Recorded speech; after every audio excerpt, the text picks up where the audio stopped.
think it's time for both of us to kind of just move forward.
call between us, and I think it's time for both of us to kind of just move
Welcome everyone here to the PMEWL mid-season showdown. My name is Highland Wolf and I'm not joined by Neptura this time. I'm joined by the wonderful DK. DK, what is going on? It's been a while since we got to cast together.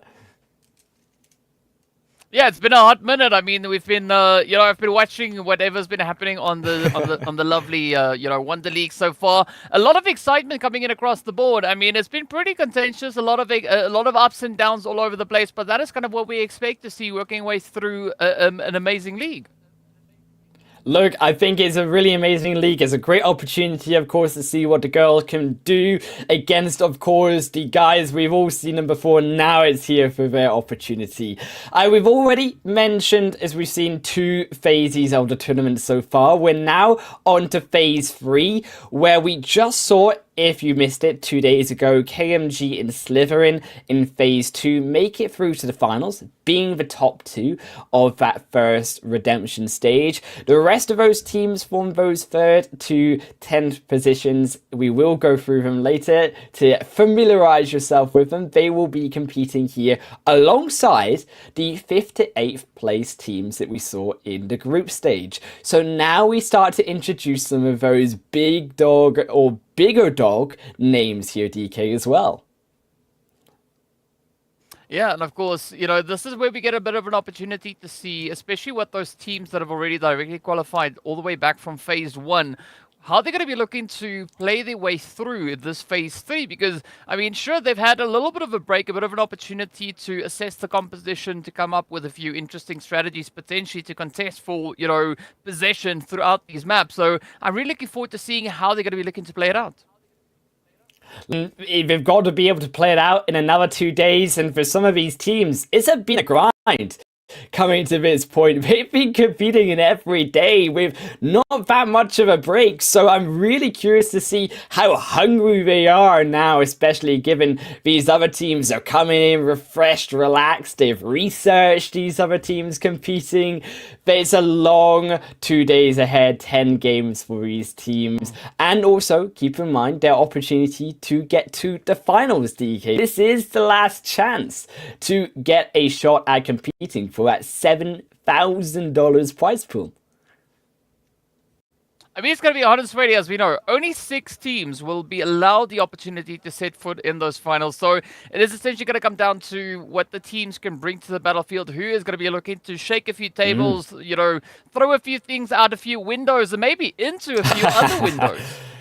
Throw himself out the window if it matters and get you the points here, DK, because phase 3, Tuesday and Wednesday, this is where we're at. We're going to see our finals teams. If you're wondering what happened to those first to fourth place teams in the group stage, we'll see them on the 23rd and the 24th. And we'll also see them, of course, alongside KMG's Slytherin, as we mentioned, and our top 6 teams here making it through in phase 3.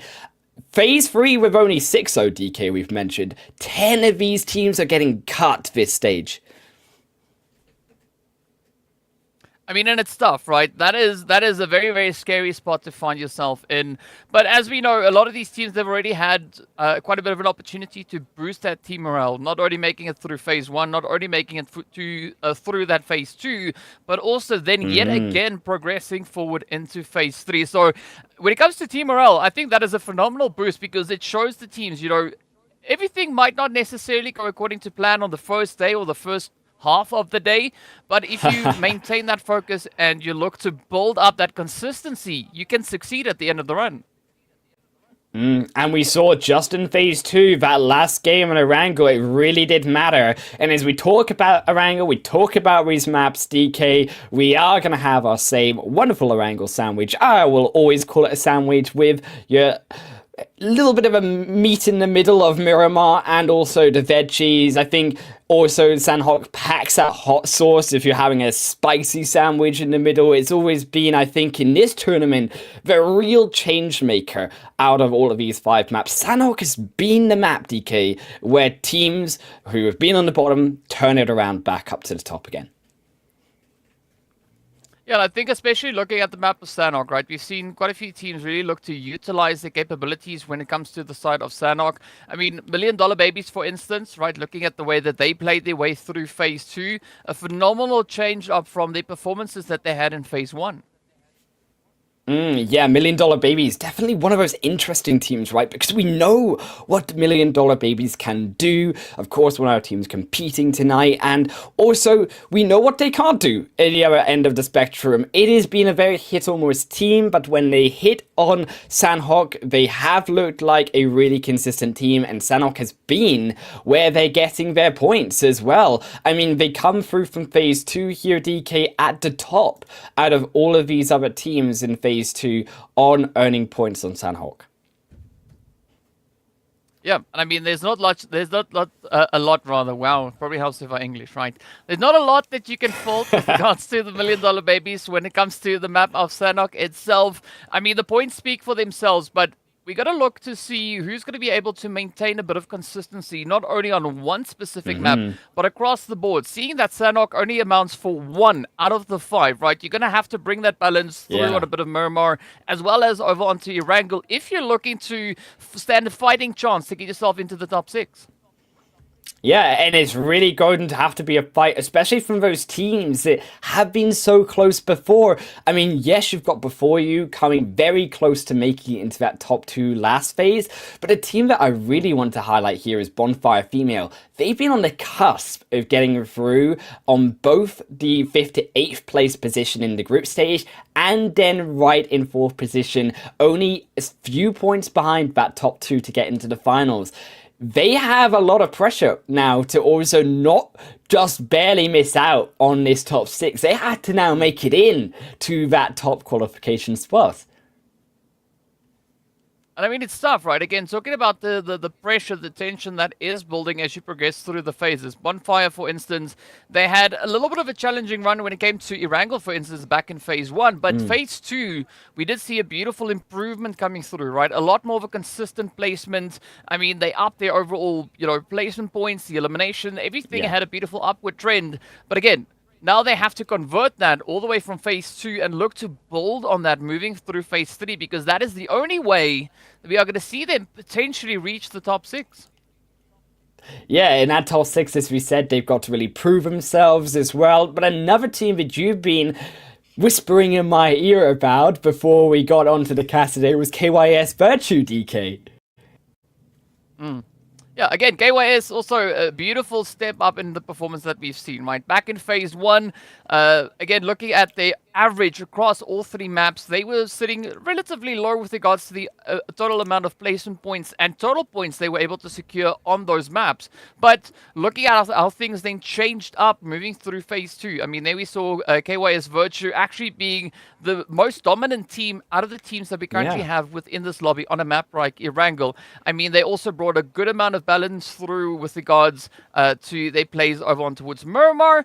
I mean, there could still be a lot of opportunity for them, specifically looking at Miramar. But then again, we've got a map like Sanhok. Things just went beautifully click on their end. So I think for KYS, if they are going to be looking to get themselves secured within top 6, they're going to have to put a lot of focus on their Miramar performance to bring it on par with what they are doing on Erangel and Sanhok as well.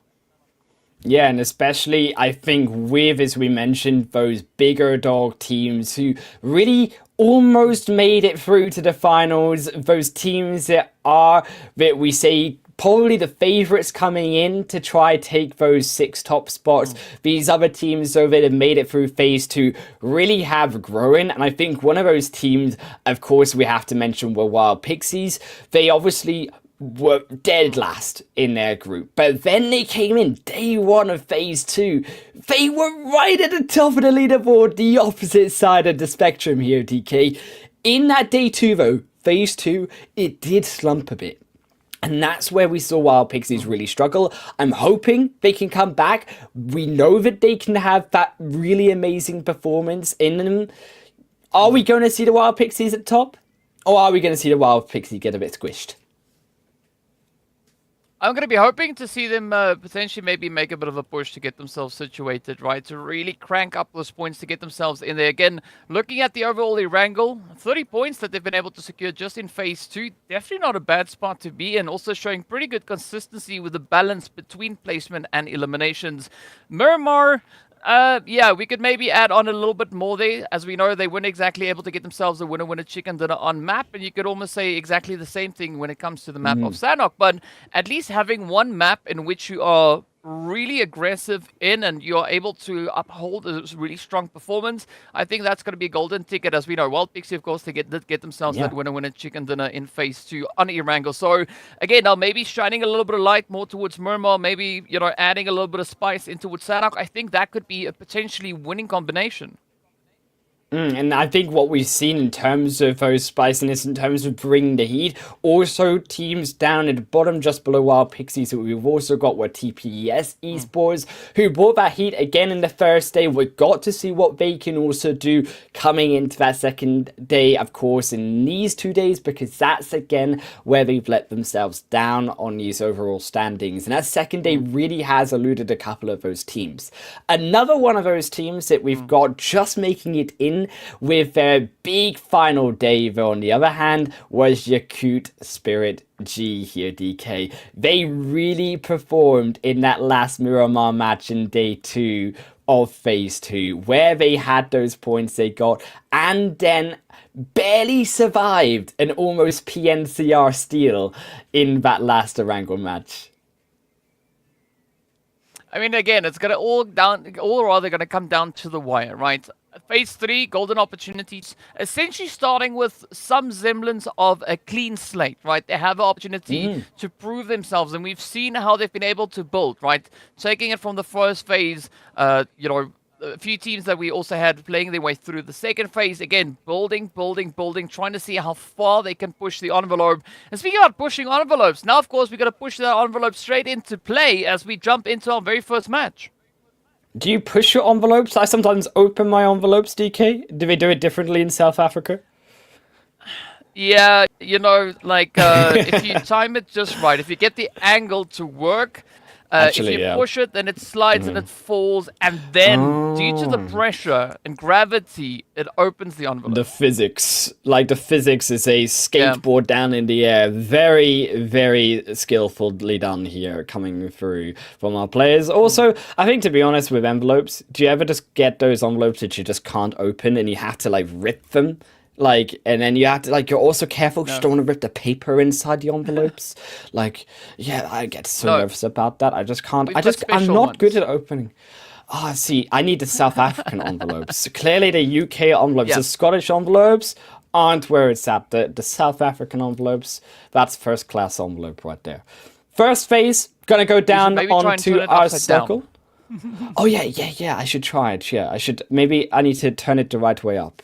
We are gonna have our stage 1 zone, as we said as well. Teams going to be dropping on fairly the same locations. I'm really interested how, obviously, the narrative changes with some of these teams that we've not seen before. Those teams in Phase 2, though, $1 Million Babies, up towards Zarki, Sofnovka for the ladies.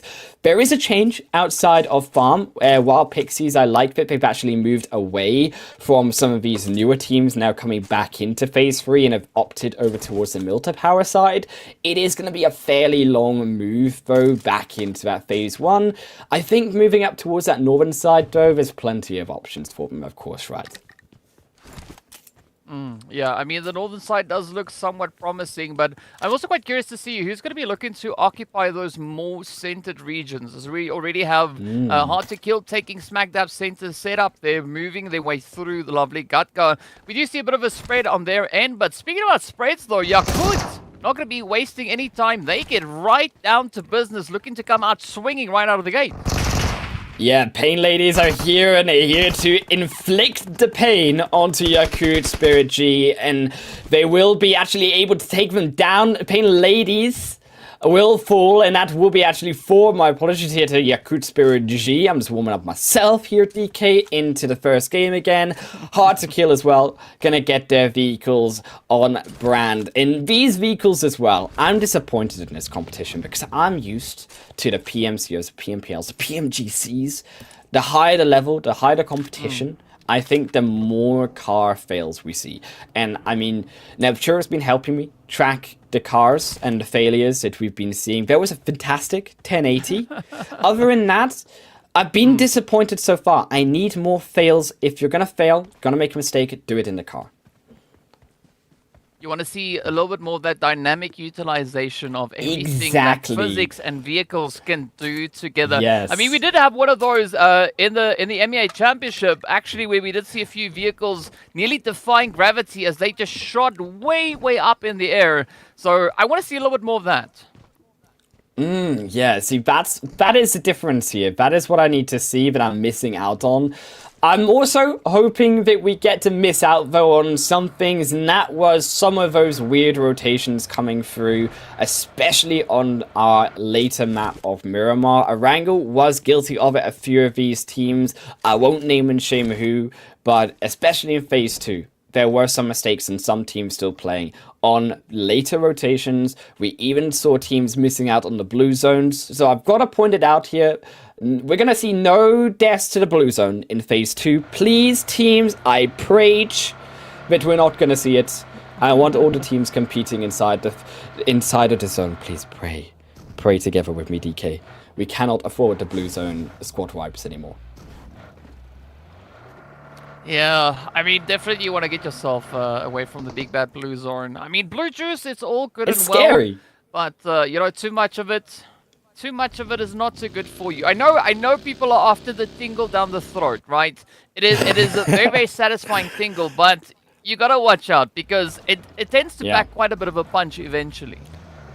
Yeah, it's like the popping candy, but the popping candy that doesn't go away from your mouth, and every time you try to speak for the next half an hour, it's just pop, pop, pop, pop, pop, pop, pop in your mouth. That's what it's like, I would argue. It's nice for a little bit, until it's too much. Yes, 100%. So Did you not? definitely you want to Please try tell and me get you yourself had that. well ahead of that. What, the popping candy? Please don't. 100%. Yeah, you got 100%. You gotta have it. Did you not have that as a child every time? Like that was like well, the childhood every like opportunity. silly thing to eat. Exactly, that was the silly thing to eat. And then you go up to someone else and just like spread the popping silliness, like because you wanted to. And it was very hilarious as a child. I'm not sure how much I would find it enjoyable. Maybe I could do a cast with it one time. That would be very interesting. With popping candy, trying to cast. I think I would break everyone's eardrums. Yeah, I mean, it's per headphone users would suffer. It's all part of the pop interesting. culture. Exactly. I can't. We're gonna have 4 days of dad jokes I'm scared, DK. Please hold my hand, because there's going to be a few I can tell from you. I hope you got your seatbelt nice and secure, because you might need it. I can't make any promises. We'll see how it goes. But one thing that we do know, though, is that we are actually starting to see the team start to trickle up into its own, right? We got quite a bit of mobility coming through. We can see Goat already hopping in their vehicles. We do see Wild Pixie also now starting to push on forward. I'm curious as to when we'll have Brute Force and potentially Inception also now starting their push up in towards the safe region. Yeah, and especially as you mentioned around this more central portion, Gatka Fields has really seen a lot of contention as we see these zones in earlier portions of the competition. Particularly also, I'm surprised that we haven't seen teams look towards that kind of Mount Everest location as well that we see just north of Gatka. That has been another really hotly located spot by some of these teams. KMG actually was one of those teams who used to contest that around the phase 2 mark.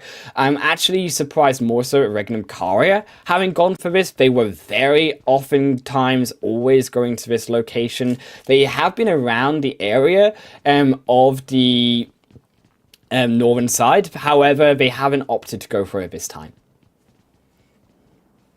It's an interesting shift indeed, but speaking about shifts, though, we can see a little bit of that contention now starting to find its way through on the far edge of zone. I mean, we've got Goat, we've got Wild, as well as a little bit of Brute Force action now starting to brew here. And again, this is exactly what we want to have. We want to see how these teams are going to be looking to get them through all these challenging situations. But a good setup, nice bit of hard cover to try and find off of here, as Brute Force and Astra now trying to set up a bit of an anchor point. Yeah, and Brute Force were one of our teams that really were contesting those finals here, DK. I mean, they got 5th place in their first group here in Group A, and really looked like they could have contested those top 4s. I think in that second day, again, as we've mentioned, the second day jitters kind of coming back in for some of these teams. They did struggle a little bit. I think this break, however, really has helped a few of these teams, hopefully, and they have obviously had the time to research. We are inevitably going to have to look at how these teams coming in from phase 2 have played. That zone also going, by the way, on a big sort of western shift there over towards the coastal line. I would look towards to see if we can maybe see some teams opt to go onto that beach location. I know Neptura has been very fond of it. Regnum Caria are already making their way over there. But those kind of beach locations, very, very promising spot for these teams to go to. I mean, the beach could be good, right? You get a little bit of sun, you get a little bit of sand, and maybe a little bit of eliminations to find their way on through. So it does make up for quite a bit of a decent combo to come in here. And I like the fact that the teams are pretty committed to their zone awareness, right? We can see a lot of those preemptive rotations coming through, teams now really pushing to see just how well they can get themselves situated. Yeah, there's also Quarry side location. Now, let me know what you think about it, DK, because I'm a big fan of this Quarry Hill, and especially the northern side, right? The views that you've got over that kind of central portion of the zone right now is Bonfire Female. Meanwhile, it's gonna have a few pot shots, but these hills on side of Quarry not utilized really at all when it comes to this tournament so far by our ladies. Is this something that we're maybe missing out on in a zone such as this? I think in this zone, taking occupation of the northern side of Quarry, that would be a beautiful call to make, because as you've already pointed out, it does allow you great visibility, especially towards those more center zone positions, and you also get a good sense of what the approach is heading into that region, taking that southern play. And speaking about play, we are going to be hopping into a little bit of a spray now as Bonfire Female look to contest a slight smidge. Bonfire Female have now found a proper opponent, and it is that in KYS Virtue. It won't be the sprays. I like Susu's long angle flank here, and they can make it work. Yes, Susu with the knock. You've also got Seren with the other. I like the pincer formation coming through from Bonfire. A bit risky if that didn't work, but Seren actually holding back, being patient with the buggy, was able there to avoid a little bit of the damage, but that nade will inflict some more. Aquarius, so not watching the backside, and Susu comes in. KYS Virtue, a little bit, I think, too split, a bit panicked with those 2 initial knocks that came through. Yeah, Susu just got the better of him at the end. I mean, of course, Bonfire Female, definitely not one of those teams that are shy when it comes to Wrangle. As we know, they've already had a bit of a go at those winner chicken dinners, and I like this aggression coming through. It definitely shows some pretty good confidence from their end. But now they're going to have to maintain that momentum, right? Look to find even more of an opportunity, as we are going to be having more and more teams now starting to pull into the region. Yeah, before you here, actually a very big position for them. They've actually gone straight into the middle. I'm curious about how that will work out for them. I believe it may be alright, especially if we said they look towards those hillsides of Quarry. Could be a really opportune moment with also Yakut actually moving away from those Quarry sides. Surprising me a little bit, but they've moved away from those Quarry hills. Would have been a really great opportunity for them, instead opting for that more central but lower ground position. Now you also have the likes of those later rotating teams, the side of Lakers, $1 Million Babies, now coming into the north, and that big shift. Again, another ping pong back over to the eastern side. $1 Million Babies, who just got into this zone here, TK, now in control of the highest point of it. Yeah, I mean, Everest is going to be prime real estate for this play to be had, and I'm curious to see whether or not we are going to be looking at any potential contention coming through, seeing that we have Goat and Mur both just holding on to the foot of Everest. In the meanwhile, there is going to be a bit of a rotation now coming through on the end there, as you can see, pulling up from the west, as we do have the Galacticos now starting to look for a bit of an opportunity, a little bit of a place to call home. TPS also hard on their heels, and I think this is going to, develop into quite a bit of chaos as we have several points of contention now coming through. The Lakers have that compound, and Galacticos are firing down into the fields. They found side of Bonfire Female will also fall, but they found their eliminations themselves. Will wipe down those opposing enemies. Galacticos are now going to move in. Look for the extra move into zone into a compound somewhere safe. It would be very risky, I think, to come in for this revive. It's very in the open, and you can see a lot of the teams around them are there, but they're gonna go for it anyways. This could be a big risk here for Lotus. It could be a risk, but it's all now up to pacing and just managing to cover any possible angle that could cause a bit of an issue here. But let's see where Mur are going to be looking to take this play, because again, right, they do have a nice little bit of a anchor position to try and secure. Meanwhile, as we jump back over on towards the lovely Chopsticks, it is going to be brute force and a bit of that contentious play now, just creeping on the edge. As you can see, Inception just holding towards that that southern side. Yeah, Inception, you've also got multiple of these other teams as well gathering around this location. This is what the ladies do. It gets to this stage 3, this stage 4 point DK. They really start to come into that central zone, and unfortunately, the zone ain't big enough for all these ladies to fit inside of it. It's getting smaller by the stage. And before you, they've got one of these few compounds available to them. The rest are really that kind of center of zone. You can see it's right through Gatka in the middle of those fields. It is fairly open. You do have, as you said, Chopsticks, you do have a few building here or there. But the bigger rotations, the bigger picture, if it shifts away from these teams, then it starts to get dangerous. Yeah, and it's going to be a really, really tough one to try and regain all the necessary ground they would then require. But I also like the angle coming through here from Regnum Correa. A good position on the edge. Hard to kill also now with a little bit of that overwatch. So there's a triangle starting to form here. But speaking about triangles, we also now see the zone taking us even further up to the north. Yeah, I'm not sure where the zones go in this tournament sometimes, DK. We've had some wacky pings back on the zone onto the northern side this time. It will be maybe still very advantageous here. DLR, $1 Million Babies, they've got also the side of Q on this kind of other sort of solo mission towards where these teams are going to be wanting to come into the mountainside. I would like to see $1 Million Babies are free to push up a little bit more, try to control these higher ground points. It will be inevitably difficult, yet I think they can still do it. There is room for control here for them, and you can see now as they start to find Lisa, a big knock here for TPs as they really rely on, I think, Lisa for these frags. So Lisa going down here, actually, a big blow for TPs. Yeah, that is going to be a tough one. But speaking about tough, as you can see, Galacticos also finding themselves in a little bit of a challenge here. But I like the fact that they are trying to just dominate the edge of zone. They got pretty strong access onto the side here of Lake. As you can see, Alicia also just trying to ride that hill coverage. But again, not a big opening being presented. And this is going to be Ria just absolutely dominating the spray. Yeah, and TPS, they're still continuing to move, and Samina on the front, you can see on the back end, this really does start to get dangerous. There's more teams also coming in behind them. Inception will also lose one, as they will also find themselves caught up in a fight here.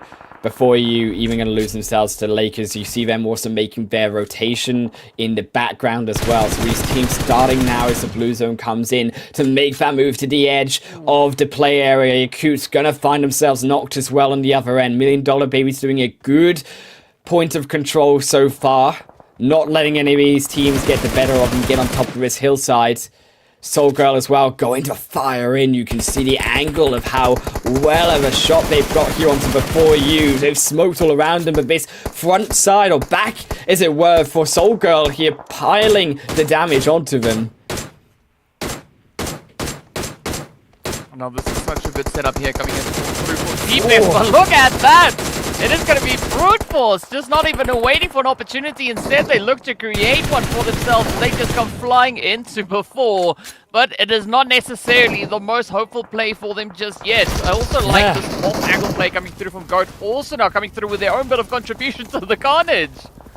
This is insane from Brute Force. I mean, they've thrown themselves into a really poor position here. They get the squad wipe through, yes, but where do they go from here now? You've got Go Valkyrie shooting at them from one side. You've got TPs on the mountain. $1 Million Babies will still be there on the high ground inevitably when they get closer as well. Lakers, the closest contention, maybe on them even there for more teams just in the vicinity. Big smoke wall set up for Brute Force, trying to blockade themselves for the meantime. However, that zone is going to move just in a moment here, and they really got to hope that's going to stay with them. Oh, and it does. Oh, all right. Yeah, that is exactly the kind of setup that Brute Force now needs to try and show a little bit more of that dominance. I mean, just the pure aggression they brought through, just flying themselves up into the zone, is of course not going to be put to the test. You can see the Lakers Monarchy are going to be trying to absolutely bombard them and just riddle them with utility. Yeah, this is kind of good for actually Brute Force, because you see now the zone's pinged back towards Lakers. Lakers are now the ones in the middle. They're the first point of contact, so yes, Brute Force will be there as cannon fodder behind. But Lakers are now going to have to be the ones to control the center, with 3 teams triangulating themselves around them. More still coming down from this mountainside. $1 Million Baby's got a difficult route back into this zone, trying to make it down Everest now and into those teams. Even, I think, a wider flank here. MIR, really, I think, a great point for them to enter this zone. They can come wrapping around behind that kind of ridge that you've got at the road, coming up over the hill with time into the zone. So they'll have a bit of a blockade for themselves. This more eastern side, a bit more protected when it comes to that more western end on the roadside coming in on the open. Let's see whether or not who is going to be able to capitalize on the open, as we do have yet another team now getting swept away. In fact, 2 getting just pushed under the rug as the aggression continues to build. And now this is a golden opportunity for Goat rather, to go for gold, as they have a beautiful angle towards that eastern side of zone. Mur going to try and contest as best they can, but look at the setup coming through here from Lakers as well. A beautiful bit of hidey hole play just on the edge, and so far it seems like it's paying off.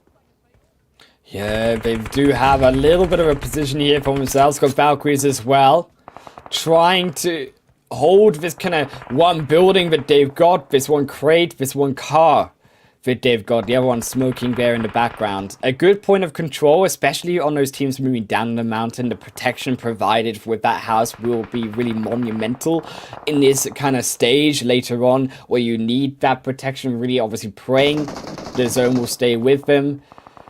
But who will his own favor in his first game is we do come to a bit of a standstill. While Pixies will fall to the play zone, just not able to make it in. There are a couple more eliminations. Nox coming through. Brute Force are going to now lose another one. As long as no more come through, they should be able to still keep themselves alive. Mer as well. Got the shed.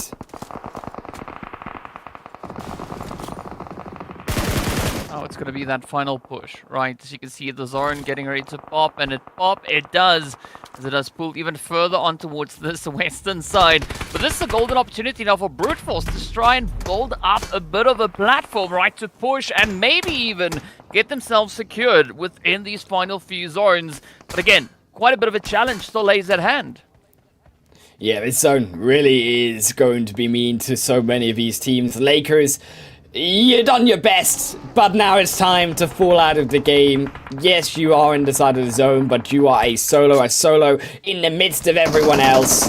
Brute Force at Astra will clear that one up. 7 eliminations for them. A big series of eliminations on this first game coming through. Can they hold, though? You've seen a lot of smokes used. And now they're down to 2 on one, 0 on the other. They've got the nade still. Here, though, can $1,000,000 get in? No, he cannot! We snipe back over to Brute Force, sniping down $1,000,000 babies. Grease also behind a tree that will not protect him. You have been found. They won't quite find the elimination knock. But Brute Force at Astra again, walling themselves off of vision from these other teams as they look for more teams piling in. TPs also behind their own. Here we go now. A few of the utilities getting sent all over the place. We're yet to see whether or not Brute Force can actually follow through and get themselves that winner with a chicken dinner. But looking at Yakut's performance so far, I mean, 9 eliminations up. That is a pretty steep count to have. And now, oh, Hikori tries to fight, but unfortunately, they will get ended right there as the shots connects on through. This is now the opportunity for the $1,000,000 babies to show us exactly what they mean to bring into phase 3 as we do bid our farewells to even more teams. Yeah, my goodness me, Brute Force are on a tear. They take down another name on the list of a long list, it seems like, here on their reign inside of the center. It's not over yet, though. There's still 5 other teams. There's still another 11 players against them. I like Dino's position here, using the bush, using the slide under ridge to be able to get that first peek on those players moving further in. And as we said, now out of the smokes, this is where it gets vulnerable. This is where your cube, this is where these other teams can try to use what they've garnered and finalize themselves into this play area with it. Razva, nothing to their name either. Your cube behind, trying to survive the nades, another one. Bring him down to 40% HP. Ditamy, they're trying to find the angle. You can see them in the background. Neither have spotted each other. Oh, come on. But so Ditamy, right, needs to try and be the epitome of aggression here for Yakut, as the hopes and dreams of the teams relies solely on their shoulder. Dino now trying to find a bit of a play out on the bush. But as we know, Rosuera, just on the opposite end, not going to be allowing themselves to get picked up all that easily. A beautiful nade, though, getting sent. The placement is there. Will the follow-up nade close it up? Yes, it does. Brute Force adding yet another elimination to the tally. Brute Force just need to hold on here. That zone did shift slightly to the west. It did now favor some more of those solo players. Still, you have the side of Goat Valkyrie. They have the players to contest here. Look at the position, though, of them. They have been struggling to get in here. The slight downcline of that bit of a hill that they had. That tiny place of safety, keeping him alive, and then pushed in. You can see onto TPS, a half flies away, but so do TPs. Blowing in and out of this game as fast as it were. They will lose Finakvo on the back end of it. Brute Force still tearing down half of them.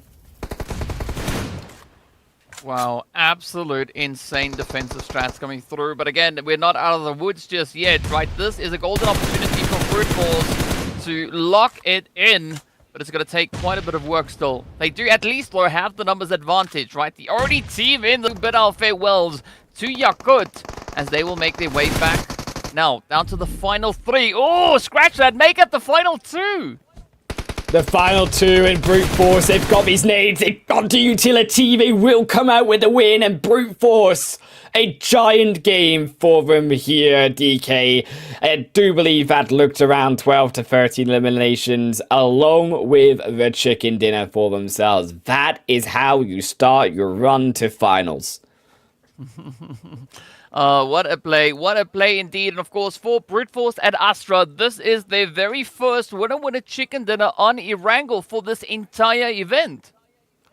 Yeah, I mean, that is the biggest point of it, is Brute Force, a team who have come so close so many times to getting those chicken dinners. They've got the 3rd, they got the 2nd place, but now getting that chicken dinner on board, confidence as well, DK. They need stepping back in after a few days break. They've warmed up beforehand. Now they're ready to take names, and they've showed us what they can do. I mean, also very good performance coming through from the side of Goat Valkyries. I mean, back in Phase 1, Group A, both teams having very similar results when it came to the map of Erangel, but Brute Force and Astra managing to take it that one step further and convert a good point into a winner chicken dinner. Yeah, I definitely think, Brute Force and Astra stepping out, but we also, as you said, had to look at Go Valkyries. I mean, to stay alive to that 2nd position, what a phenomenal hold from also Go Valkyries. They did not look like they had a strong position once they stepped outside of that compound, or building as it were, and that crate that they had to protect them. They were in the open. Brute Force just really couldn't find that angle. As we mentioned in the game, they had a slight dip in that terrain that allowed them to sort of pocket themselves into that 2nd place, but still at the same time to acknowledge that you have that little pocket and not step out, not get too eager in the moment when so many players are around you for those eliminations was good patience by them. Yeah, I mean, it just shows the determination and the discipline coming through, so mad respect going out to them. But of course, taking a look at what we have right here, we can see a very hefty amount of total eliminations getting picked up, a lot of knocks being delivered as well, so definitely a lot of activity being shown here. But as we know, Soul Girl also then locking it in with the range. Yeah, I mean, definitely, I think the range, we've seen some gnarly ranges here, almost to the 400 meter mark, DK. I'm hoping we can get some more for you. Stepping up, of course, that top spot, Brute Force, your cute gold million to follow in those next 3 spots. I think disappointing game, particularly I would say from Regnum Karia. They were another one of their teams that almost got through to the finals direct in the first phase. Slow game for them. They tried a different strategy, not going for that Everest Hill. Didn't pay off for them. Wish then they had the hindsight there to see that it would have ended slightly towards that Everest Hill. Also, I think Wild Pixies and Before You especially, they're topping out phase 2, minus of course the top 2 going through to finals of KMG and Slytherin. Before You 3rd place to come out with 0 pointers now. Some work to be done from some of these teams. Yeah, I mean, it's a little bit of a tough one. As we know, everyone here wants to be within that top 6, right? Everybody wants to make it through into the finals. And I think at the end of the day, it's always just going to come down to how determined these teams and players are to get themselves secured in those positions. But of course, speaking of determination, look at this, right? Absolutely beautiful performances coming through with the guard stations. So you can see Dino locking in 6. We got Hokori also coming through with 6, and Yagi coming through with 5. Bud does back quite a bit of that damage. Yeah, that damage is almost at the 1,000 marker. I'll tell you what sound effect we'll make when we get there later on in this tournament. Yagi, yeah, I definitely think really was a core performer. I think also Dino with the flank as well. You saw with that little bit of brush that they had. They were looking at all those solos coming through from that left side, and that was a crucial thing for Brute in terms of how they split up and managed those different locations, in to pull off that win and to get the fruits of jumping in when there's still 10 teams or so alive into the middle of everyone and say, we're here, but we've got the smokes, and by golly, we will defend our spot, and then have the zone come to them, give them that opportunity. They took that opportunity with 2,400 damage. Was a huge number to beat. I mean, it's going to be pretty tough to falter anything that Brute Force brought through in this match, right? So I would say the big hope here is just to see Brute Force maintain that momentum, maintain that consistency. Because as we know, this is not a race, it's a marathon, right? You're going to keep that pacing as best you possibly can. So I'm curious to see what the remainder of the day will hold for the side of Brute Force. Yeah, we've got to see if they can keep it up in Miramar. That is the next coming up after, of course, though, a short break. This is a little awkward. Things haven't really been working out as well between us, and I think it's time for both of us to kind of just move forward.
Welcome everyone back to the PMEWL mid-season showdown. My name is Harland Wolf. DK, I almost said that, sure. I almost said it. DK beside me on the right side this time, and we're heading over to Miramar. DK, Miramar has been an interesting one, but Erangel, Brute Force, and Astra, if you were not there, if you're just coming in, what a stomp they had. Firstly, I'm flattered that you think my hair is that long that you can call me Neptura. I will take take that as a W. Thank you so much for that. But yeah, I mean, exciting stuff, right? As you said, we are going to be heading ourselves into a little bit of that Miramar. Brute Force and Astra coming through with a phenomenal performance over on Erangel. But again, now comes the challenge, right? Will they be able to maintain that consistency pushing forward? Because out of the map options that we have, Brute Force, they've been having a little bit of a tough run when it comes to Miramar, right back in phase number 1. But as we know, Erangel, Sanhok, those were their strong maps. So I want to see how much homework they've done, right? And whether or not we can potentially maybe give them an A+. Yeah, I'm hoping we can give him an A+. I'm worried it might not be quite that extreme of a high grade, DK. If they can show us something different, I hope so. They've had, of course, the days to research. They've had also, importantly, a couple of those days of phase 2 in those other teams jumping in to be able, for those extra 10 games, to be able to get a bit more knowledge on what these teams are dropping, what these teams are doing. And as we said, we're jumping in now into Miramar and setting off, I think, a pretty fair playing path for these teams. One of the biggest locations, if you did miss it, DK, or if you missed it at home, was Picado. Now, Picado is one of those weird ones where we've sometimes get before you fighting alongside another team in Picado. I'm curious if we're going to see it now in the first game, because before you do tend to love this location. Oftentimes, though, it is a downfall when they have another team around them. I mean, if it's a good spot, it's a good spot, right? If you can, you know, it's a solo spot. You can spray paint your name all over it. Why not? Just go for it. You know, plant your flag. You know, kick out whoever you need to kick out to lock it down. But I'm excited to see whether or not before you are going to be able to bring that in. I mean, if you look historically speaking at our top performers that we've had here, I would definitely be leaning a little bit more in favor of Lakers, Galacticos, and, well, Bonfire females.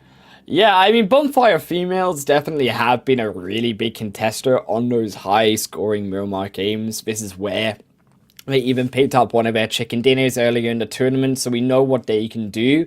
And I think this is also one of those games where you can really look to them and some of these other teams, as we mentioned, while Pixies also picked up a chicken dinner here for themselves. So coming out of a 0-point Erangel game, this is really where some of these squads, of course, want to get those points on board, get that start up towards that top 6. This zone is again going to be fairly nice so far. It's not going to be any hard first shifts.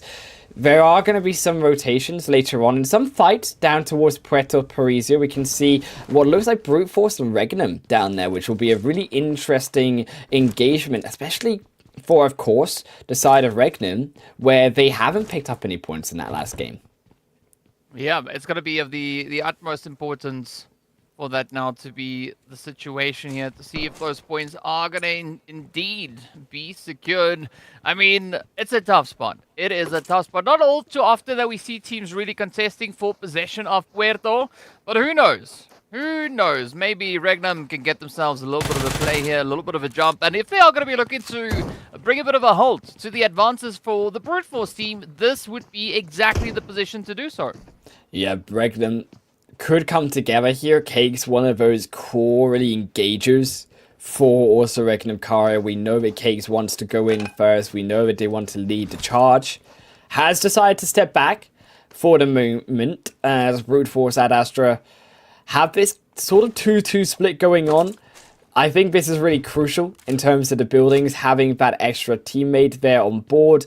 There is a bit of a split coming on the back, but it will be harder for, of course, Regnum to be able to get to that backside as easily. So Brute Force, fairly nice split so far. They are making this big move, though, across the houses, and they won't get spotted by that long flanking member of Regnum. Only now, but only one shot is enough to still survive. But I think this is an interesting engagement because both these teams find themselves very similarly matched up with regards to overall placement points, right? So where they finished within these matches. But the more aggressive team out of the two definitely is Regnum, right? They've been able to Yeah. secure themselves even more eliminations. So if Brute Force are going to be looking to bounce back and contest, they will have to try and beat the Regnum at their own game. And that, of course, is going to be to get them eliminated as quickly as they can. Yeah, Regnum definitely one of these scarier teams coming in, which is why I was so surprised to see them actually fall out with only 0 points and not even be able to take one elimination in what inevitable fight they must have had earlier in the last game. They have actually a nice move coming through here by them, and I like what they're doing in terms of blocking off the high ground from Brute Force, but a brilliant silence of that plan through from Hate Me is now taking down one. That will actually allow, with that bigger now split of Regnum from the 2 to the solo on that ultimate high ground up outside a compound, where they can start to capitalize and put some maybe positional issues onto Regnum, but one return there is really crucial as well for Regnum to slow them down. I think the play of importance here is going to be definitely try and find a bit of an answer to Gucci up on the hill, because Yeah, that I mean, position. that spot is just Gucci, right? There's nothing that you can really filter on that, so I think that could be a little bit of a thorn in the side for Brute Force. But so far the consistency is there, again coming through with that re-knock over on towards Regnum. So the pressure is building, right? Regnum, they're going to have to find a way to contest against Brute Force, because so far we are still on a very even board here. Yeah, last time I checked, not seeing the rotations really a thing. Unfortunately, in Miramar, there is no boat. Someone yeet a boat down from the skies. They're gonna need it, because this one looks a bit tricky to get out of this compound. Before you, thankfully, they don't have a team inside Picado. They don't int when there's no team. They don't spend 20 minutes, believe it or not, that has happened before, inside of the same building, and then even lose. So yeah, before you, pretty happy that they will be on a solo mission outside of Picado within the first 10, and within the first zone. Brute Force still moving up here. I also admire that they're trying to come in this line to take a shot at the solo player here of Regnum. They definitely identified a slight weakness in the position, if there really could be argued as any out of the stronger position Regnum have here. And if they can break open again that solo player, they'll have a bit of an angle to then focus on the 2, getting that solo player in the high ground, as you said, that Gucci spot on the mountain of Puerto Paraiso really is just going to be so difficult to contest. Yeah, we find ourselves in a bit of a standoff, right? Both teams trying to find the angle here, but I think for Hasiko, this is going to be a little bit of an emboldened approach to be taking right now, trying to get themselves as close as they can to Brute Force and Astra without putting themselves in a vulnerable position. But they're not going to have much of an option here, because the big bad blue zone has started to make its way on through. And now it comes down to just how willing these teams are to sit here and tank all the blue damage. I mean, you don't think they're that willing though, DK. I mean, you look at their healing, it's really not much. In fact, for, you know, it is zilch. That is what it is. They've got a few energy drinks, but they ain't running outside of his compound anytime soon, so they will be a bit desperate here to be able to finish this fight off quickly enough to where that zone doesn't hinder them. They, of course, as we mentioned, have a big distance also to close in terms of getting into even that stage 1 initial zone. Really, I think Regnum holding them here, if they've got the healing, this will really wear down the side of Brute Force, and they really will struggle to get outside of this location.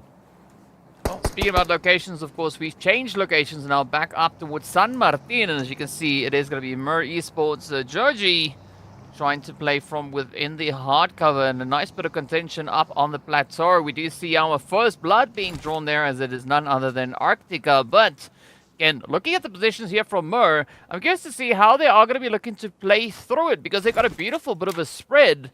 But now, KYS, right, this is the match in which we need to see KYS Virtue step it up, because they've been having some pretty tough runs when it comes to Miramar, so the opportunity is available. but it will all come down to the focus and the follow-through. Yeah, as you said, 4 games of Miramar on phase 2, 10 points gathered out of those 4 games. That is not the average of 2.5 that you are looking for across 40% of your matches. I'm bad at maths, DK. I mean, last time I checked, that's not a lot. That's not what you want. I mean, 2.5, if you're like 2.5 in between second and third, that's pretty good. 2.5 points, not that great, I think. I mean, I guess it all comes down to how exactly you operate the calculator, right? That could determine where those results are going to be going. That's a dangerous game for me to play. Calculators are scary, my friend, in the hands of the wolf. Okay, look, the wolf. I just can't tap the calculator buttons properly sometimes. You know. But when you get it, you can say nailed it because you know. That's true, and I can do the thumbs up. You know. Exactly. Smile. Exactly. You can be proud of me when I finally get the calculator working. Right now, though, these teams working. A bit of respite as well for Regnum to get into that zone with the little cars and their vehicles driving through. Lost Learners will be also, I think, a great opportunity for them to avoid the immediate line of fire of teams such as Inception just around them. That zone, though, really centering up around Picardo and a bit more towards that kind of central portion of Miramar because it did ping back so towards that southeast point. Curious now how these teams will navigate that kind of southern portion of Los Leones coming into the northern half as its opposite, where you have that split right in the middle of a more open ground. There are some spaces on the north and the south. That middle, really, I think teams will want to be avoiding if they don't get a nice hill position or if they don't get, of course, those buildings around Picardo. Well, all is going to be revealed in due course as the teams are looking to get themselves positioned and crammed up into the next phase. Of course, Tipe is now feeling a little bit of the heat as they are just testing the waters on the outskirts of the lovely Picardo itself. But we do actually see quite a bit of contention getting drawn through, right? Picardo is starting to really, really heat up. And again, we do see Lisa getting taken down early on, rather, and here comes Chloe with a beautiful bit of a follow-through, trying to capitalize on every available opportunity, and this is now the play for Hard to Kill, looking to prove whether or not they are going to be as their name suggests. Look, this is exactly what happens when you come into the edge of Picardo. I'm going to have to hold my point here because Solgo and Chloe are ready. They are not going to let Hard to Kill be able to regroup themselves here. It's Rosvera on their own, trying to find something. It don't crucially have a nade here, so they're only going to have to rely on the bullets, the smokes. The molly comes down to the staircase, trying their best. They actually catch one, they find the other. It will be a defense for now. Rosvera keeping themselves alive, but where are those other members? They need to come in and support Rosvera. They're doing what they can, but it's only a matter of time. Unless they can pull off a big miracle here, they will struggle. Lexa is also going to fall out on the side. You can see more of those teams coming in from the other angles, so Hard to Kill. This position only going to need to be cleaned up quicker because they are seeing more enemies coming in around them. Yep, and it is going to become quite hard to push as well, but speaking of which, Chloe not going to be backing down. Instead, they are going to be looking to follow through as Soul Goal has been dropped to their knees.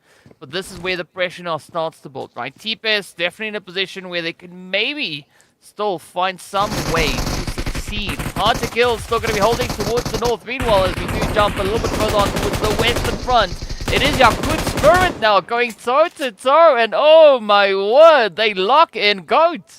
Yeah, Yakut just have not been phased when it comes to being able here, Fiano, getting these 2 games now, the first fight for eliminations for themselves.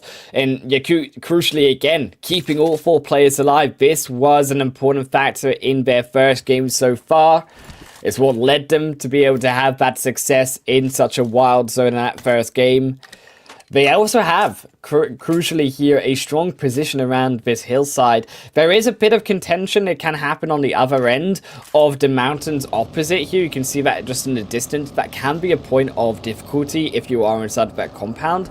However, that is going to be a strong spot for them to hold up just now in this stage 2. Lakers also moving into this high ground. This is where, of course, the points, that's a stuck buggy as well, as these teams will want to get themselves to that informational high ground spot for themselves, and they want to get that buggy, of course, out of the ditch. Inception, they will be his team also looking around the outside of hard to kills, looking potentially to take them down. The last ones couldn't do it.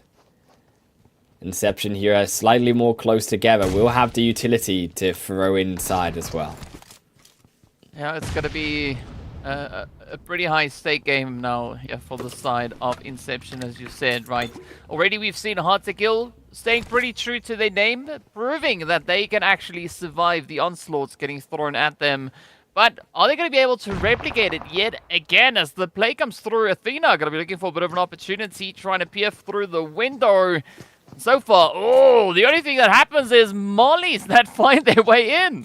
Yeah, these mollies are just proving an issue for the attacker for now, but that is the one that you need right now. Inception, they can blow them out of no revive for them inside the building. Inception will not have it. Hard to kill these backline members, so you can see how much of a problem they can be for Athena coming to support here this team. They have the angle on the building, but they cannot do it. They cannot have that consistent time onside those windows because of those two back members. Prospera still inside though, on the ground floor. So he's done it before, but there's no molly this time around for them, as far as I'm aware at least. Yildiz is gonna step upside. They may not know even where Prospera is. Prospera might get out of this situation. I mean, that would be a beautiful follow through, right? The great turn of events coming in here, but it is still proving to be quite challenging. Hard to kill now, finding themselves in a 2-1 split up. But Inception definitely putting a lot of the focus here on ensuring that they've been able to clean out this building as best they can. Now they know that Hard to Kill is definitely on the outside. As you can see, those blades now starting to erupt. And meanwhile, it's going to be Athena trying to capitalize on a bit of an opportunity here at the expense of the $1 million babies, who just rotate up alongside them. We do have Brute Force also holding over towards that western front. And I was actually quite surprised to see Brute Force rotate up, but not get involved in this engagement.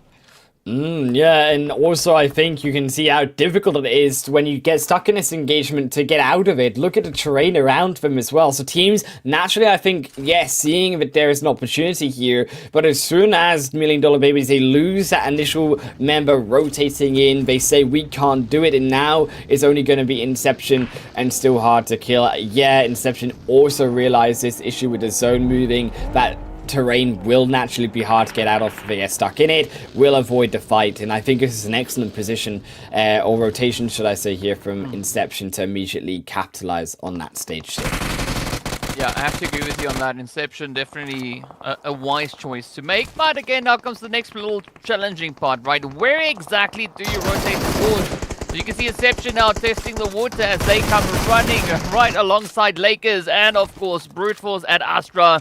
But so far, a fair trade on both sides. Now it's up to Arctica to see whether or not they can uphold a bit of a defensive angle alongside Hate Me. But again, Brute Force getting absolutely tested here. Brute Force, they've been in the ringer this game. It wasn't as easy run to rotate in. Dino going to be there to get revived if they can just push through. Also Hard to Kill, struggling to push through this hillside. You can see that later rotation just not working out for them. They weren't as efficient as Inception, and they will, Inception fall down here. I want to see what happened to Inception. Their rotation looked good, but also $1 Million Babies taking names there equally. Multiple teams, they take down Brute Force, they take down Before You now. Brute Force also going to punish Ice Pack, the last solo remainder of Before You in this game. It's $1 Million Babies. They've only got 2 for now, but they have that damage. They have this position. Kitty on the lower ground. Ooh. We've also now, in the meanwhile, said goodbye to the Galacticos as they've got taken down. KYS, the next one to fall. Now, Mer building up quite a bit of momentum on that far edge of the zone.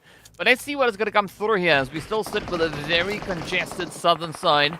Hard to kill, trying to test the water, looking for a bit of an opportunity, a bit of an approach to get themselves that angle, right? Because I think currently with what we have present in the zone, it all comes down to how you look to apply yourself moving through here. The terrain exceptionally challenging, and of course, well, to add to the pressure, it is going to be lead flying in from all directions.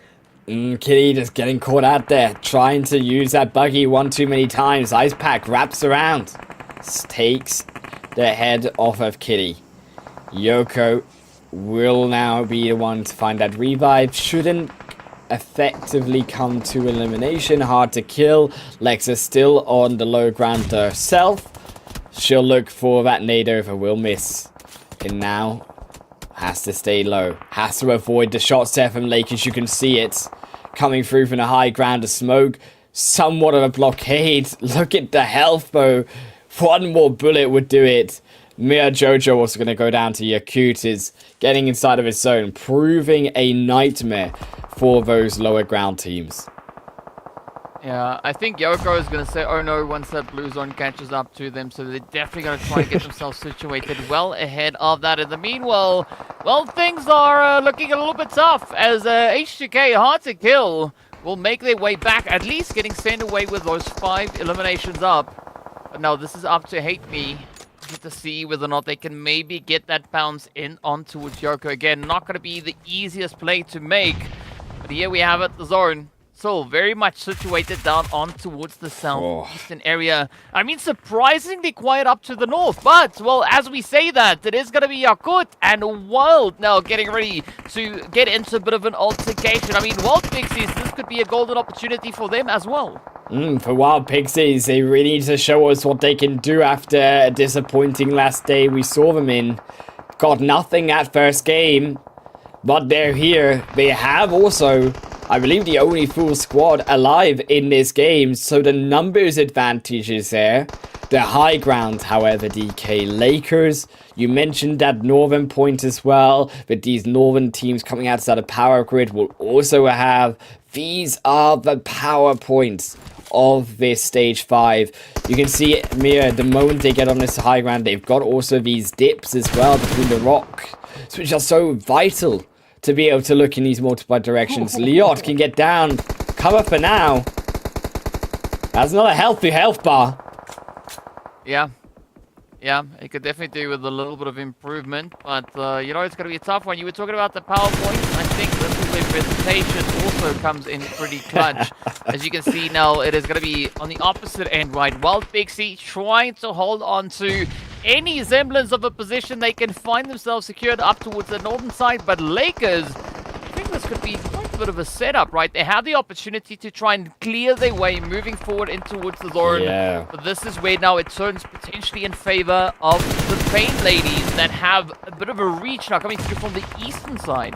That zone shift though, Lakers, I think they can still utilize this shift, and they can still utilize that mountaintop that they've got themselves. They just have to come a bit more to that more eastern end. Is Bonfire Female Pay Ladies, you mentioned it, they will also utilize those incoming teams from the east. Take down 2 more elimination points for themselves. Lakers still continuing to have this strong position. Crucially as well, they've got smokes, they've got utility. This is also what we want to see from the Lakers. This will be important if they need to come down on a later hard shift towards that northern end. If that mountain leaves them later on in this game. $1 Million Babies though, the next one to leave us. Yeah, that is a bit of an unfortunate finish on their front. But now, Lakers presented with a golden opportunity here. Futaba definitely locking on high. The Brute Force team also getting taken on down as they will not make it beyond that 7th place. But now, Lakers looking to play their hand. As you can see, Payne coming through with a bit of an approach. We got Say Baby and Sarah trying to find their approach, their safety. But down goes Sarah as Futaba locks in a beautiful spray down. Yeah, I mean, this is very aggressive. How did Payne survive? Say Baby getting barely behind the hillside in time. One more shot was all they needed. Sarah will fall away before you could take advantage of this. But yeah, I mean, see, the moment you move up, there comes the eliminations. That's another double in his farming season. Woo! Simulating the eliminations one at a time as they will rack them up to 7. They're going to chuck the fire down to finish off the rest. As that will be another one to fall before you. Up to now 9 for Lakers as the before you squad will fall away. While Pixies, they've got also this high ground spot. You said that they had the strength here. It really is down to if that zone shifts away from them. Wild have to be patient here. They cannot move in too aggressive. You can see these teams on the left side. Mira still there and Skiz going down. Even Fudabar here standing on the top. I mean, yes, it's just raining at one elimination after another. So much advantageous positions. These potential eliminations given away to them fully. While Pixies just stepping too far over this ridge in their fights. Not respecting that mountain onto the south. I definitely think Futaba is going to be looking to get the MVP for this match. So far, an absolutely amazing play. 6 eliminations as an individual. I mean, that is pretty hard and heated. Very spicy. Speaking about spicy, though, the Wild Pixies, it's still a very tough position to try and play off of, as the zone now has shifted even further down towards the south. So I think essentially this fight is going to be between Yakut and Lakers to get themselves secured and lined up for that winner chicken dinner. I would not be surprised if Yakut were able to clutch this one out. They still have 3 players up. Their HP bars looking, well, respectable. I wouldn't say it's looking the best, but definitely it is up there. And it's all going to come down to how they can follow through with the basing. But out of the teams that we have here, Lakers definitely have proven that they are the more consistent team with regards to placement and elimination. This zone as well, moving towards Lakers slightly here as well. Yakut could be vulnerable when Lakers get over at top side. Wild, Lopalop, just trying to return to 1-for-1 for now. You can see also, just as another falls, it's going to be so difficult for the side of any of these teams to step forward. While Pixies do have the advantage, of course, positionally here, Lakers, they keep the defense up, though, on this lower ground. And as Yakut help them out, taking down the Wild Pixies, they stepped again too far here. The Wild Pixies too one-sided onto one team, where Yakut punish them quickly for it. 8 eliminations for themselves. Now a bit of a positional advantage for Yakut here. Lakers coming down from the underground. Fudabar really has to pull off something special here more. They have the smokes. They really could buy a path for themselves. And Nate as well. You would want to see them utilize this utility. They're going to need it to get around this corner. Yeah, 100%. I mean, but I wouldn't be surprised if Yakut were able to follow through. Beautiful nade coming through there from Hokori. And as we know, between these two, Yakut, the team that are sitting with that winner chicken dinner next to their name on Miramar. Again, so the pressure is starting to build. Oh, and there we have it, Yakut. They do succeed, they follow through, and they do claim their prize. Absolutely beautiful bounce back. But, gotta say, an exceptionally close match between Yakut and Lakers, right? I mean, Lakers, back in Phase 2, they were the more aggressive team out of these two when it came to Miramar. But Yakut were able to get themselves a winner chicken dinner in Phase 2, and now they replicate those efforts right here in Phase 3. Yeah, Phase 3, Yakut looking good, taking advantage of the positional errors of those other teams. Really think Lakers could have done something more as Yakut were looking to Wild Pixies. They could have come back over the mountainside. I'm wondering if actually Lakers had moved too far down the mountain with that zone shift. They just didn't have enough time to be able to get back up to the top and over the top towards where Yakut were standing. Nevertheless, Yakut come out with that chicken dinner. They come out with even more elimination points for themselves. This is going to really do them wonders here because they also got a good result in Erangel, DK. Yeah, I mean, there's not much that you can say wrong, right, about what Yakut were able to do here. And I like this consistency. I mean, it's proving to hold pretty true for them. And I like this change-up because, I mean, looking back at what we had in Phase 2, Yakut, They were a lot more favored over on Miramar. But as you said now, it seems like we are having a little bit of that balance play now coming through, right? You can see that focus being applied to Miramar. You can see that determination being brought through on Erangel as well. So now we just got to see exactly how far they are going to be willing to push their plays here today. Put it through to Sanhok to balance it, as all things should be. It is 11,000. That is a lot of healing still done, though. That is what is to be in these stats. 278 meters coming through as well for the longest elimination distance on Andrea. I'm disappointed only because we could have, I think, really in that game seen a longer elimination distance. I'm sort of surprised that it's only 278 compared to the 350s, the 390s that we sometimes see on even Sanhok. I mean, it's no surprise really, because if you take into consideration where we went with regards to how the zone kind of played out, you know, the teams were challenged, right? Even though there was a lot of terrain in between, there wasn't as many opportunities for teams to get those more ranged engagements and to just really lock it in. But at the end of the day, Yakut, they do still walk away with a lovely chicken dinner under their belt, as well as 20 points to add to their overall tally. 20 points, gonna really norm up a feast of 2 games here at the top of the leaderboard. Lakers, I think a really good game coming through from them. Football was having an absolute field day over all of the other players in that final few zones. Getting, I think, realistically the most eliminations out of that game. Taking themselves up to 17 now. Pain. It was a slight kerfuffle towards the end, but the eliminations as well for them bringing him into that 3rd spot. Well, at the end of the day, you can only go so far. So, you know, the team's definitely going to be trying. I mean, speaking about trying as well, you can see Wild Pixie also ending with, you know, strong results, finding that, you know, a decent dose of placement points. Eliminations, I mean, 3, it's still up there, right? It's on the board. But speaking about being on the board, our player focus coming through here, as you can see, Futaba definitely dominating with those 6 eliminations. And Yakut, also a very, very strong effort on their front. Yeah, ding, ding, ding, as Nepturo would say on Futaba's 1,000 damage bell being rung. Futaba definitely would be shocked if that didn't reach 1,000 damage. Slightly surprised it's only barely over the 1,000 mark. Of course, Akulka doing a big piece of work as well in terms of the team fighting and position. 744 damage coming through from them. Rosvera as well. A lot of damage coming through for only the 3 eliminations there in contrast. Really surprised actually. Hard to kill. Must really have come from that really extended fight that we saw Rosvera having to stand as that solo in the building.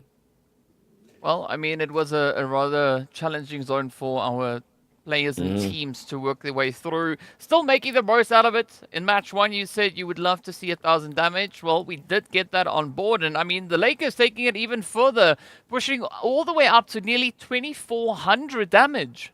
Yeah, 2,400. I believe the biggest we've got so far still is 2,875. That has not been broken since the 2nd day that it happened. And Yakut there, yes, they also come out with that chicken dinner victory and so get to that top spot with 1,884.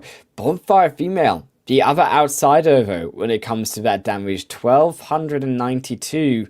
Only 3 eliminations, struggling to get into those later mid-game portions, I would say.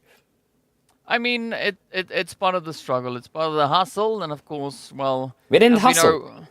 Whatever, you can't hustle in the first Miramar. There's always Miramar number 2.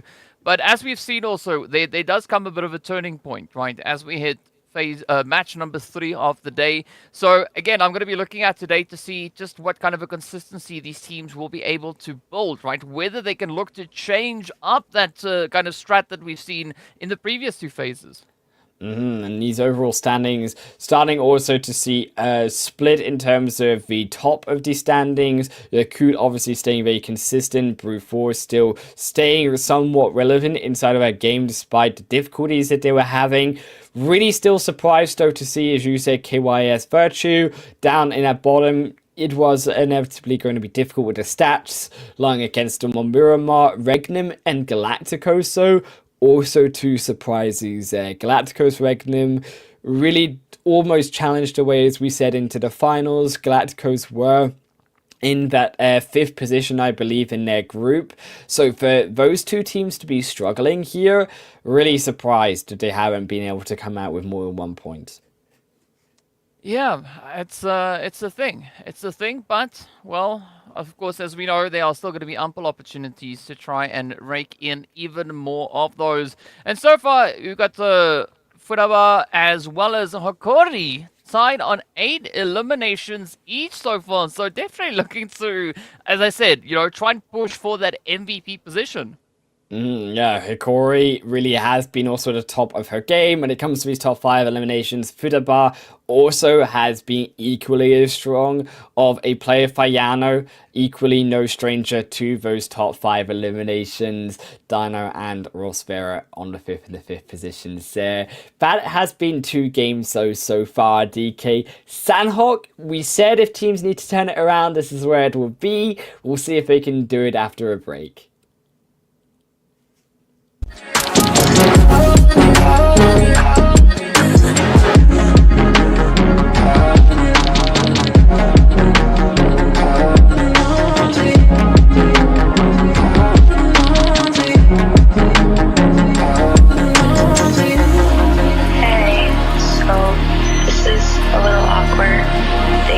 Haven't really been working out as well between us, and I think it's time to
Hey, so this is a little awkward. Things haven't really been working out as well between us, and I think it's time for both of us to kind of just move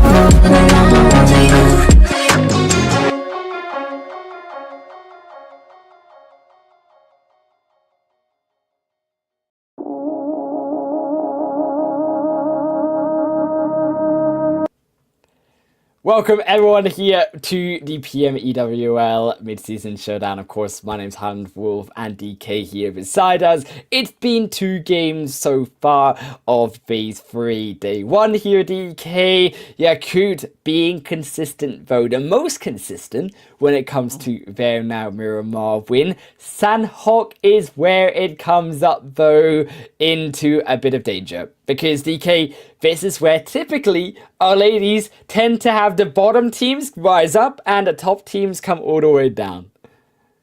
It's definitely an interesting one. I mean, historically speaking, looking at Yakut, what they've been able to do in the previous Sanhoks, that seems to be relatively consistent. So if they change it up, I'm on board. I'll take it. But based on what we've seen in all the previous Sanhoks, there are 3 teams that could potentially be, the teams we could rely on to maybe get that winner chicken dinner. So I'm going to be looking at Regnum, Korea, to maybe step up, bring one through. Brute Force, they haven't necessarily got themselves a winner chicken dinner, but they were pretty dang consistent when it comes to Sanhok. And then I would say the other team, the $1 Million Babies, right? They have a winner chicken dinner under their belt. Yeah, $1 Million Babies, I think, has to be the biggest surprise here, DK, because they are a team that I think really, when they look strong, they look darn strong. But when they look weak, there's a couple question marks going around them, that's for sure. Also, if you are just joining us, we know that we've had in the chat a few questions about UC popping up tonight. You just gotta wait, guys. You just gotta be patient for the comeuppance to come up of the UC codes on your screen. They're a bit shy, but they'll arrive. Trust me. I believe. I'm gonna send my wishes to give them confidence. It's like when Santa comes down the chimney. Exactly, right? It's not Christmas. You don't know exactly when that's going to happen, but you've got a pretty good idea. Exactly. So it's going to be at some point today, right? When exactly, I don't know, but make sure that you've got your milk and cookies ready. That sounds ready to go into the ocean. That's where it's going, DK, for stage 1. I mean, did you believe in Santa? How long did it take you to realize the truth of Christmas? I mean, I won't go into particulars here because I don't know if it's fitting for broadcast. I'm joking. I mean, it took a minute. It took a minute, right? Obviously, Yeah. as a kid, you believe in it because it makes. I you was quite excited. innocent, yeah. I mean, Yeah. I can. You still say you believe in it though, anyways, to your parents as long as you can, because you know it. You can milk the presents every year. I mean, that was the tooth fairy until you catch the hand slipping under the pillow, Yeah, right? the tooth fairy I believed for a long time. Okay, I was an innocent child. Like I believed a lot of things until I realized what reality was. Yeah, yeah. Yeah, reality hits hard. That's all I can say. As does a pillow. But speaking about that, though, I mean, we are going to be looking at what these teams are going to be looking to bring through this zone. Hold up. Yeah. Never knew there was violence around the tooth fairies. This is a different reality. Like this is PUBG with tooth fairies here. Yeah, you got to hustle for more. I mean, you know. We've got the pixies here. They could be your tooth fairy. Why take a pound if you can have 5? That's true. Yeah, that's one way to bribe. That's one way to bribe. We're still gonna have the looting phase up, and hopefully these teams will be able to bribe a little bit of ammo, a little bit of meds, a little bit of everything else, smokes, nades, you know it, in Sanhok here. That zone is gonna affect, I think, a couple of these rotations of these teams. Those who obviously like to drop onto the south will be wanting to move up to that kind of middle portion around boot camp line. Boot camp hill would be, I think, a really great opportunity for teams needing that extra information coming in. Of course, the roadside as well. We cannot forget a bigger rotation around the northwestern island, or even a team's wish. They also have rotations, right? Because there are boats in this one. There is the ability to not have to swim. I just want to see the blubber ducky, right? That's what I want to see. I love the blubber ducky. Wasn't there a Yeah. seal though sometimes? See, we were talking It technically maybe is a seal, but I call it the blubber duck because it just, blubber duck. yeah, it just works, right? It's an all-encompassing description. It should make really loud seal blubber sounds as it comes by, so all you hear on the distance when you know it's passing by is the blubber. I mean, to be fair, boats are already pretty weak though. They get shot down pretty easily. I think this would be a big disadvantage if we had giant blubber sounds of seals coming by. You could always just, you know, when you hit the horn, you know, make it go quack. I feel like I would get griefed by my teammates in my casual games, just spamming the horn and letting everyone know where I am. I might have to drop sooner out into the ocean. Yeah, it's just what the quack is happening. It's like, well, we come through with a quick blubber ducks. The blubber duck nation. Not sure it's a good idea, like for the mental health of me and my casuals, DK.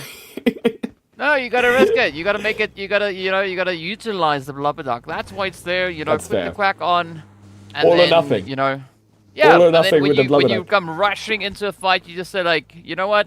It's quack down time, and then Please no, please, I don't need it.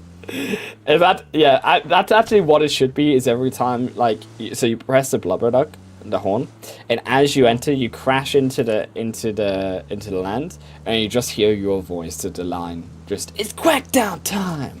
Like yes. That's gonna be the new motto. That's gonna be the new beam with Sanhok every time. Speaking about quack time, though, I mean, we do have quite a few things now happening out There's on the quackers. battlefield as well. Yeah, I mean, Yakut, they are just cracking the can wide open as they come through with a beautiful bit of a follow through here onto Tepes. Down they go. We did see another bit of an altercation coming through from the side of KYS up towards the north as they had a bit of an engagement there with MIR. So quite a bit of action has already come through here. Ooh, yes, That indeed. was I like that one. That one was pretty. we saw some beautiful 1080s, some beautiful raised shots as a car comes flying through in the highlights today. So I'm pretty happy so far. The highlight reel of the vehicles is showing up. Do it again! Ooh. Yes! Ooh. Regnum! You are the favorite team. If I could be biased right now, I would so be biased for not the team but the car skills. If there's a And competition. that's where you say, As we say, maximum air unlocked. Achievement. Exactly. That's the secret achievement that we've been missing. See, they know it. They're all doing it. That's what you need to do. Stuff the eliminations, the car show. That's what they've got my vote already. Yeah, we did see a 360, or that was maybe more 270, but either which way, still a very quick turnaround on that push coming through from Regnum. But you got to give it up to their determination to get themselves situated up into Hatin as they do await our first zone shift to come through. That is going to be true, and I think Hatin, especially given the fact that the zone, even if it were to eliminate all of that water in the stage 2 zone, I think they would still be pretty happy with their position. It would be very unlikely that that zone would move away. I really would be curious to see if that zone goes further into the water though and pushes more of that land away. I mean, if you could be really evil, DK, you could even have that zone have both islands still active on it. The zone is going to close down now, and we've got to see where it goes because there's still a few teams making those big rotations. Galactico's one of them on the big wide wrap around here. Yeah, getting them rotation sorted. It does seem like Yagi there from the side of Brute Force might also potentially maybe adopt a little bit of that rotational play. In the meanwhile, it is going to be the Lakers now looking to get the zone under lockdown as they start to go toe-to-toe. And, well, Bonfire is going to be on the receiving end of a little bit of that heat. Yeah, Bonfire female. We know what they can do. They put the damage down last game. They've got the eliminations so this time. This is the stat that counts, DK. You need the eliminations, and that's what they've got. 4 of them. To be specific, I counted 1, 2, 3, 4. Yeah, that's definitely 4. Here, Inception on the other side. They're looking over Paradise Resort. They're saying, "Look, this is a lovely resort position that you've got." And Bonfire females say, "Yes, come closer. It's free, totally." Yeah, so Bonfire females actually playing a little bit of Inception onto Inception. So let's see how far that one takes them. In the meanwhile, you can see just about everybody has made it up into Wood Zone, bar for the players there from Brute Force who are still out there sipping on a little bit of that blue juice. But soon enough, they'll be able to step up as we do see Yagi now just popping in on the bottom edge of the screen. But I like the positioning coming through from the rest of the lobby, right? The nice little bit of contention coming through on that southern side, but the north also now starting to tighten up. Yeah, Tamox, that's looking like where we're seeing before you go into a skirmish here themselves. They've got one knocked down. Tamok, a bit of an awkward location here for these teams to fight around. Yeah, you've got logs, you've got a small tidbits, as you would like to call it, maybe here, DK, of cover. It's very difficult to move around that cover, and it's very difficult to move, especially outside of Tatmok as well, the hill as well, just to, I believe it's the east, if I got my directions right here. It lays up past Tatmok. That is also going to be a good location for these teams to take control of. As here, Inception are going to be just taken out. They're going to have to find another multiverse to find themselves inside, another Dreamverse as well, because before you, they're in reality 2 eliminations for themselves. Still, this zone, stage 2, you cannot deny it feels a bit smaller than that. There's a lot of water. Last time I checked, a lot of blue on my screen, and it wasn't the zone, DK. Yeah, but I think the play that before you did here is they saw Inception coming and they said, before you even, they just sent them back to the lobby. So, a good play, 2 eliminations up there. Andrea now looking to get themselves into a nice little bit of a hidey hole. In the meanwhile, it is going to be Wild Pixie and the $1 Million Babes coming through from that western side. And I think once the zone shifts, right, that is going to determine who potentially could be the team to survive. Because, I mean, Wild Pixie, they still have all 4 players up, and the same can be said there about the $1 Million Babes. But you know, who's going to be the one to lock it down? Because as we know, the $1 Million Babies, they definitely have shown quite a bit of a capability when it comes to Sanhok. I don't know what it is about Sanhok, but it seems like the money is on the table and they are scooping it all up when it comes to these points on this map. I just wish that they would be able to do it on the other ones. They look like a different team. What can I say here, DK? You've also got Brute Force making another wider rotation. Looks like we had a bit of trouble, though, inside of the blue. I see a couple red names going on at top left of my screen, and Brute Force do not really have that much healing outside of, I assume, here Dino. Yeah, it's gonna be a very strenuous play now going through here for Dino. As you can see, yeah, hate me in Arctic. It's pretty cold, right? They are gonna be feeling a lot of that pressure now being applied by the zone, and of course, to add a little bit to that, we do see the Pain Ladies now quite patiently just waiting them on the edge of zone. Yeah, I think this is really what caused the problems for Brute Force. They got slowed down here by Pain, and Pain Ladies are going to pick up those 2 eliminations for themselves. That zone is pretty diabolical, though, for Sanhok. It is gone still halfway into the water. You know that I love a good diabolical zone, no DK, so we can keep it just moving into the ocean. If there's a rock or something, that's all we need is a final piece of land. Swimming is absolutely fine. Yeah. I mean, we are sitting with about a 60-40 split with regards to the dry playable land, and of course that lovely blue, the other kind of blue that's also not too good for you. But let's see how this one is going to expand now, as we do have yet another team getting ended. Lakers getting stopped all the way in 13th. But now, this is the opportunity for a bit of that positional play, right? We got KYS as well as the Goat Valkyries taking up a fairly decent position up in towards this current zone. Yeah, also this zone really difficult, I think, when it comes to the 2 splits of both the Western Island and, of course, that mainland of Sanhok, as we said as well. Reckon and Kare have a bit of a position on this beach side. I really like those positions of those huts that you got towards the ocean. Really will be a very valuable position for these teams to hold up. The only problem, of course, with that is, yes, you still have the higher ground. Just before that, it is more risky to stay on top of there just now. It will give you more of a informational perspective on where those other teams are coming in. It also gives you that advantage, again, looking down on those teams on the hut. If it does decide to shift back later on to the mainland, it may do so, and then there again, the hillsides become more effective for yourself. $1 Million Babies are going to lose one here as they are swimming into the blue. They will lose a elimination to Wild Pixies there, just taking one of them down. One of them still living though for now, and a long rotation for them, it seems. Yeah, it's gonna be a tough one. RFQ, good luck. Hope they survive. But in the meanwhile, Yakut, though, are going to be feeling a lot of the pressure. Beautiful range play coming through here from Bonfire Females, as we do see Usura just reaching in on the edge. Ooh, but I like this, right?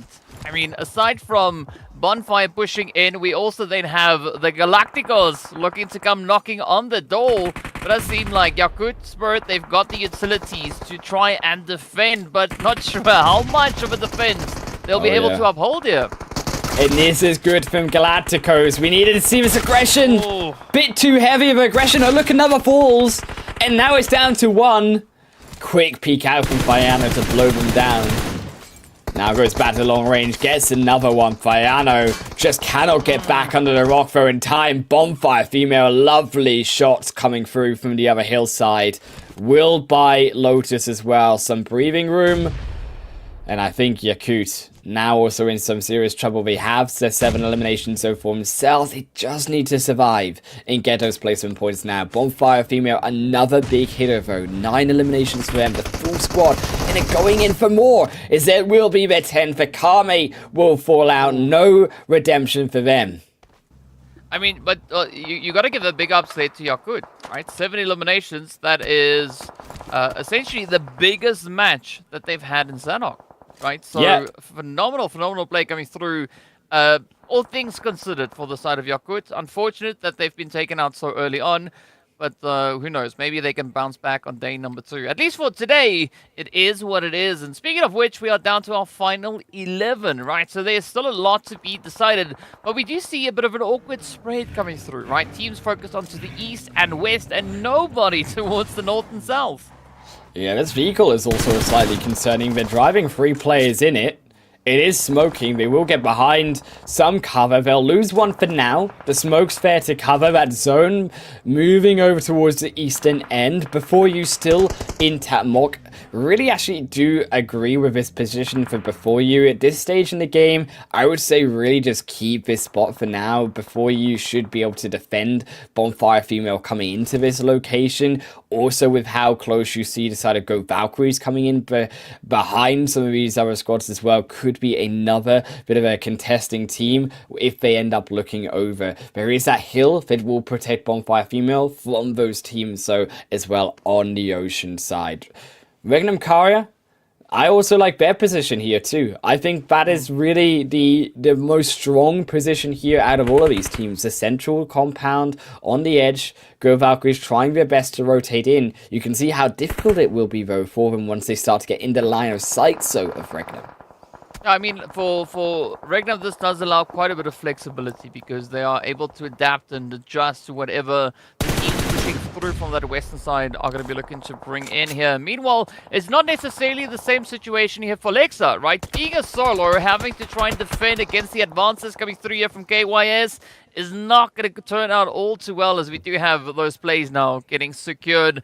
And Kowalski coming through, doing exactly what they needed to do. But again, making a little bit of noise out in the open is going to draw in the attention coming through from Bonfire Female. They dodge the shots. I like that door opening. Stay down, let the shots come through, and then I try peek back. They would get almost that knockdown. That would have been beautiful. Go Valkyries really struggling here though against the Wild Pixies, but they find the angle. Fainank, the only one here inside of that land position for themselves. Bonfire Female really do have a dilemma as well getting across that roadside, and they will have a struggle and a half to get past before you if this zone stays with the yellow side. Regnum Karya also now moving up on a wider flank. I like this as well coming through from Regnum actually to get a bit of options going for yourself in this zone. Understanding that the zone has moved slightly back towards the mainland. Now getting advantage of that hillside and the information of where those final teams are really is going to be crucial for if they need to move their way outside of the hut and back into over the hill onto the middle.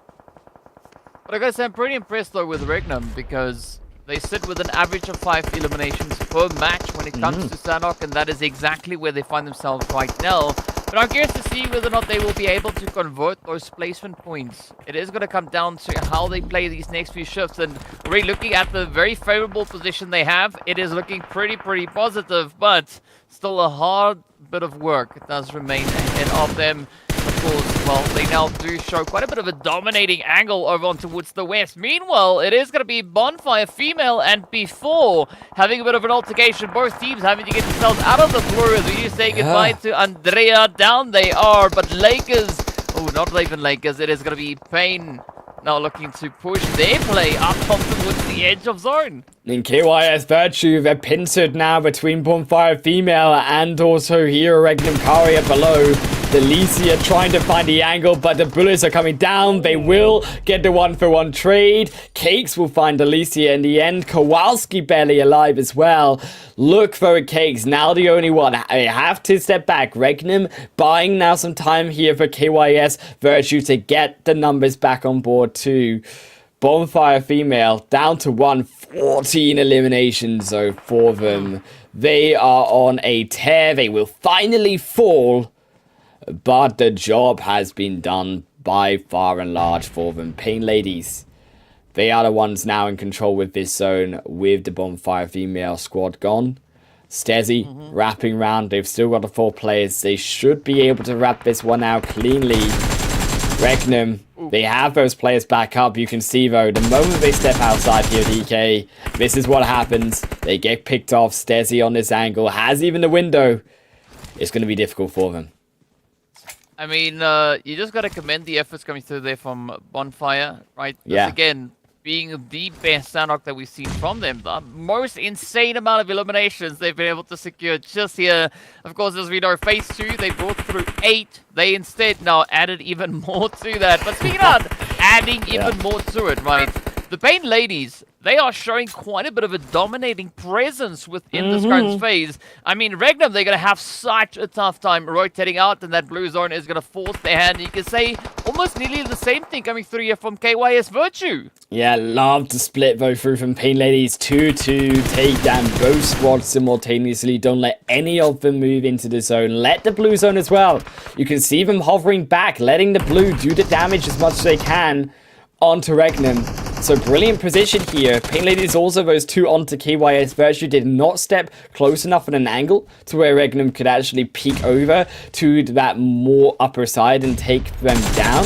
So the positional here play coming through from Pain Ladies, really well put out, thought through. They will take down another. Cakes again down to the solo. They're trying their best. They will find one coming over his hillside. You gotta believe that's the end. It is for Regnum and Pain Ladies. They will get that chicken W at the end of the Sanhok meme. I mean, you gotta love it though. Pain just really looking to improve their overall Sanhok performances. I mean, they had a pretty decent run all the way back in phase 1, but what they brought through here, just taking it over and beyond. So an absolutely glorious, glorious play, of course, hitting those double digits. Just gotta love it when that happens, and mad respect then going out to the Pain Ladies. And also, as you mentioned, they're a very aggressive team so far in this phase 3 here. They've been able to get 7 elimination points in that last game, DK. Now they're getting double digits eliminations and a chicken dinner on top. This is where we could see Pain Ladies actually shoot themselves up right to the top, especially considering that Yakut struggled once more when it came outside of those eliminations to getting some more placement points. Yeah, I mean, if you can find the momentum and you can ensure it persists as far as you can possibly, draw that, it's amazing. It is amazing. So, yeah, you definitely got to commend the efforts being brought forward here by the Pain Ladies, as you've said, right? A great run over on Miramar, being able to not only replicate, but improve those standings. Well played match. Well played indeed. We also have to look towards Regnum. This was also a pretty big game for them as well, right? They were struggling those first 2 games, DK, so getting those second position. Yeah, we see Pain Ladies on our screen, but Regnum actually getting those points as well. Got to commend their position actually on that more shoreline. You could see a world where that zone went down to the shore. They had such control over that shoreline as well for such a long part of that game. It was only when the zone shifted back that they really struggled, especially KYS Virtue, right? Taking those initial first knocks onto Regnum really slowed them down onto getting that hill where Pain Ladies then took them over from. I mean, again, it all comes down to how you are able to capitalize on the available positional play here. And I think for Pain Ladies, as you've said, right, being able to move in, get themselves up on the hill, pay them great dividends.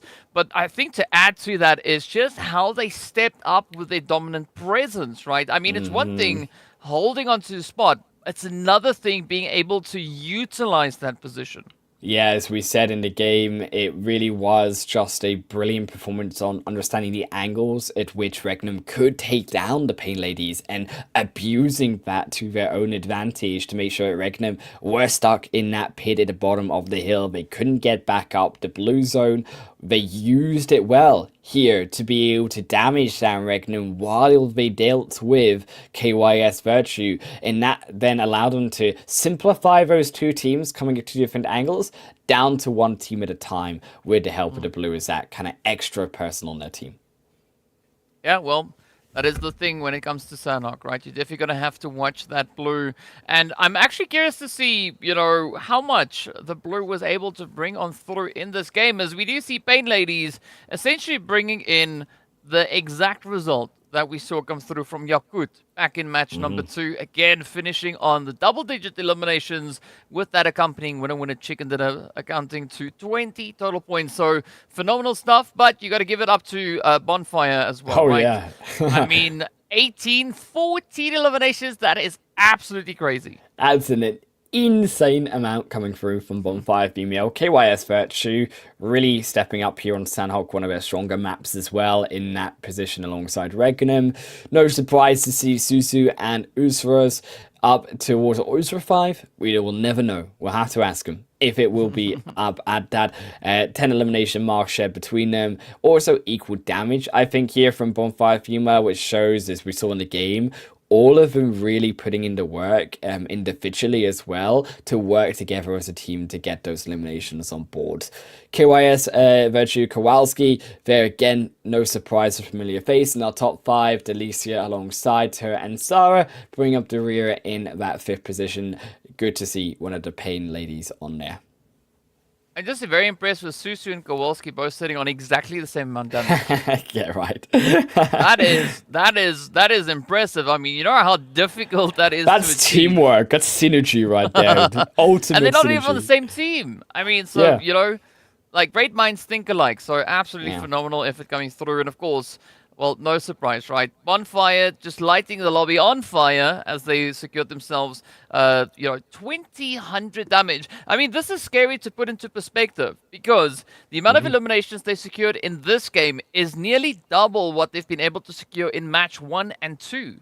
Yeah, that's also a scary part, and I think equally scary is the eliminations really do match actually that damage counter as well, which means in that game, every single time they were shooting, realistically, they were getting an elimination off of it. So the way in which they navigated that zone, starting off with the ones, of course, from Brute Force outside of that blue, and the way they worked their way into zone, really they were a dominant force on their way up northwards with that game as it progressed. They, with those points, get themselves to the 4th position. Brute Force still clinching on with their good first game into 3rd. Pain Ladies stepping up to 2nd, and Yakut still there in 1st.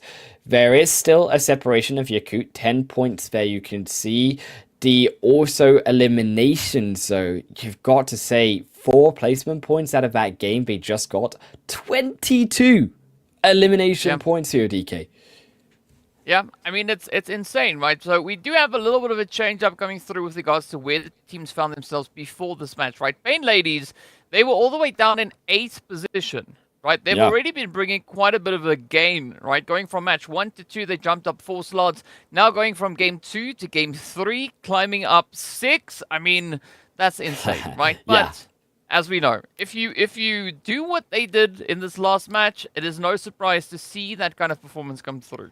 Yeah, and also top 5 eliminations, we can see them there. While we also have that on screen, I actually wanted to say the overall standings are not there now, but 3 of the teams, 6th, 7th, 8th, at 15 points right now. 9th at 14 points as well. Those standings in the middle of the leaderboard, DK, they are extremely close from that left side into the brim of the qualification zone of that top 6. So going now into Miramar soon after now really is going to be an important factor of teams utilizing Miramar to separate themselves, of course, from those rest of the teams. I mean, the ladies definitely showing that they know what they need to do, right? I mean, not only did we see Pain Ladies take a 6-slot jump, we did see Bonfire also jump 7 slots. I mean, we had KYS Virtue as well as Regnum, both teams moving up 5 positions just as a result of this last match. So phenomenal things happening out here. But as you said, right, we're going to have to venture back into the desert to see what they can do next. We will have to, and that will be, of course, after a short break, and we'll see you there down on the desert.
Welcome everyone once again on board to the Miramar train as we've just come off of Sanhok here at the PMEWL mid-season showdown. My name is Holland Wolf and DK alongside this train.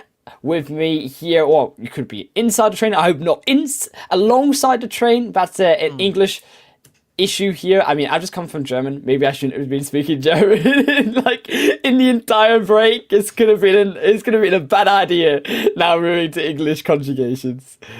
Yeah, that sounds like a problem.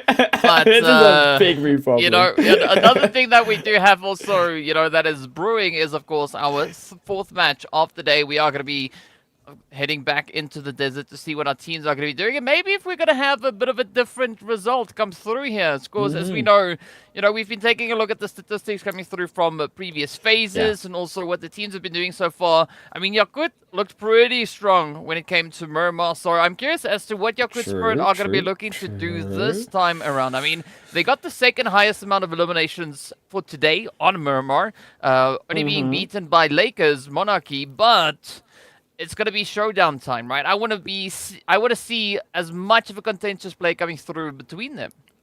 Yeah, I think Yaku actually did really well to get that chicken dinner in the second game. They were that bit of a positional disadvantage. That's the two words I'm looking for. Oh my days, I should never speak German in the break again. This is not going to go well, this game.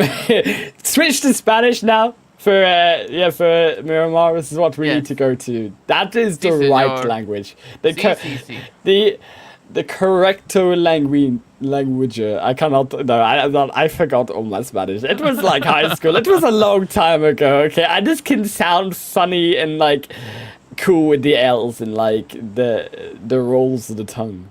But you know what's cool though, right? So the more that you forget how to speak English, the better I sound being a non-native English speaker. I mean, so which one of us is actually the native here? Yeah. I'm no one struggling. Who's the fluent one, right? If you can figure it out, tell us in the chat. In the meanwhile, they're all gonna say you. They're all gonna say you.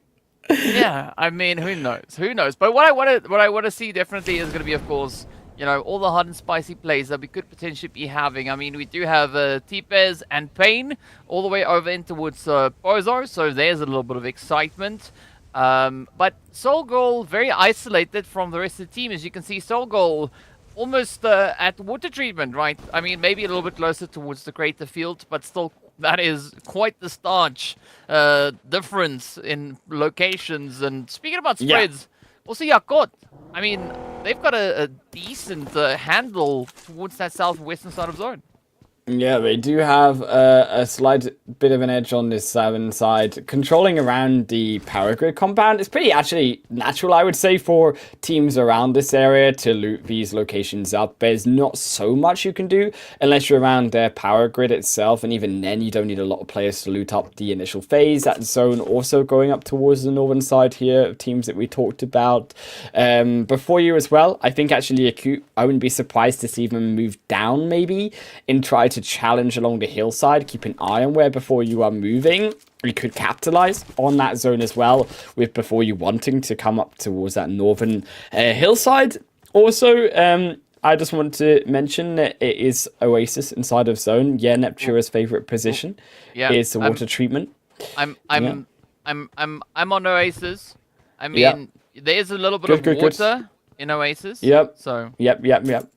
Yep, see, I've got the water in front of me. We got Oasis, the water in front of this game is a possibility. It's never gone. In all of my days, in all of my games, in casting and in just my casual games, never had an Oasis finish. And I think I've seen it once. I think so. Me and Professor Tarzan talked all about this for so long, and then he got a game on Oasis, and I was so mad. I was so mad that he got one. So the trick I love the learned guy, is but how dare he? You just don't say that you wanted to go there. Don't even mention the name. Oh yeah, just shoot! say I there's messed a it up. spot.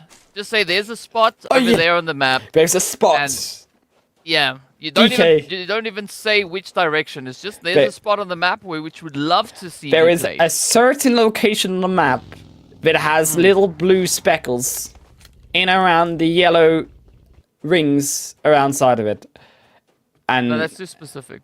that's You gotta be vague. okay. There is Be vague. a certain spot. No, I can't be more vague. I don't know. I'm not good at this. How can I be more vague? This is more challenging than being specific. Yeah. Also, all you say is there's a spot currently within the zone where we don't see any teams currently occupying Exactly. it. And we Yes, would love to yes. see potentially that being occupied and within the next shift. Yeah. This is music to my ears, DK. We've done it. We've solved the issue. It's gonna go there. Okay, it's gonna go there. Yeah, it has to. It has to. I mean, how else can we butter this one up? Like, we tried. We've buttered it up with like when you put too much butter on the toast and like it melts somewhat, but there's just yellow on your brown of the toast and it just doesn't look great. That's what the butter we put on it. It's like butter with a bit of toast on it. That's what we're exactly looking what at. it's like. We're Yeah, buttering yeah. the toast of this certain spot on the map. Yes.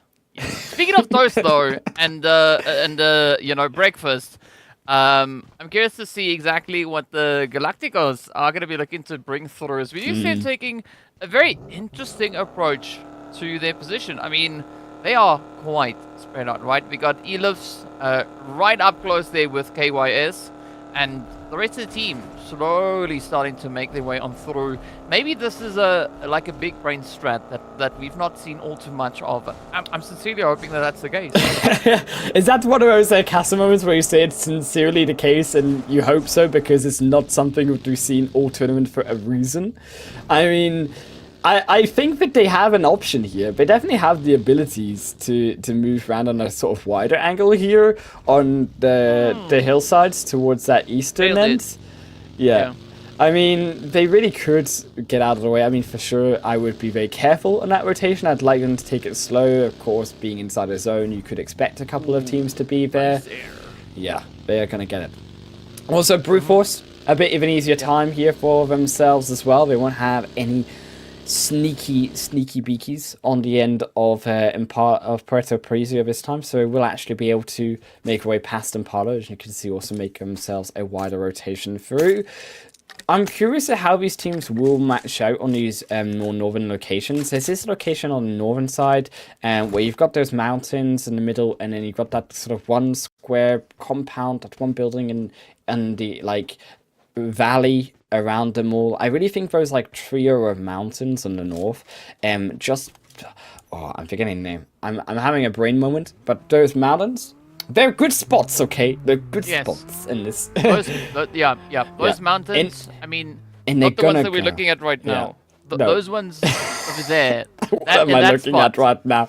Yeah, I mean, pretend I'm not looking at what I'm looking at right now, because that is a funky looking mountain. Like it's the vehicle that the Invisible Man drives. Yeah, that's true. We've seen the people driving the invisible vehicle. Now we've got the invisible vehicle with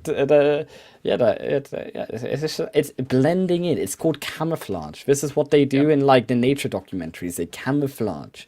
They're ready to like spy down. They're waiting on their moment, like a good nature documentary camera person. They're waiting for their opportunity to snap and get that elimination. Yeah, I mean, that's exactly word for word, play by play. That is what we're looking at right here. We're also looking at MIR about to have a few visitors pull up to them. They are. By the name of KYS. And then, of course, we got the $1 Million Babies just holding slightly over towards the eastern side. So this, of course, is Miramar. Things appear much closer than they actually are. But I'm curious to see whether or not MIR will have to face off. Yeah, it's quite a far movement for them, but there are a cluster of teams around that location for sure. They should have some mountains towards themselves. I'm actually also curious to see how these rotations coming through from the western side, right? You see a few of these teams wrapping around the blue, making these big movements up to La Coparia, and also down TPs. That was like, you see just like around where TPs are, like this is like the mountainside that like you can sort of utilize, and where Yakut here is actually here is a trio mountain. So you move from where TPs are into where Yakut are, and there's that like valley.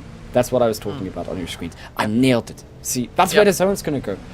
Because I didn't talk about it, and now it's there. Yep. See, we worked it out. Oasis betrayed me though. I can't believe it did that again. Yeah, because you said the name, so but it's the thing, right? Yeah. You just gotta refer to it as that place over Yeah. there. You know. Speaking of that, Tomorrow. though, we do see a little bit of an engagement going through there between T-Pass. Now, a Soul Girl does draw the Soul Girl. I said goal. I mean, either which way, Soul Girl does draw the first blood. And a very exciting one, as we did see Regnum actually being the team losing their first participant. Yeah, I mean, definitely going to be Regnum and a little bit of ditch here when it comes to obviously getting out of a potentially another bad performance. I'm hoping this won't affect them in terms of rotations. Miramar really is crucial to keep all your players alive as long as possible. Just a value that I think players brings has the highest value. Oh, Miramar, that was also a lovely flip. That car ain't coming back up though. Who knows? Who knows? Maybe, maybe they're friends with Chuck Norris and then could change up everything. So, yeah, there's a lot of endless possibilities. Even now for the side there of Pain, as we do see Stacy getting taken on down.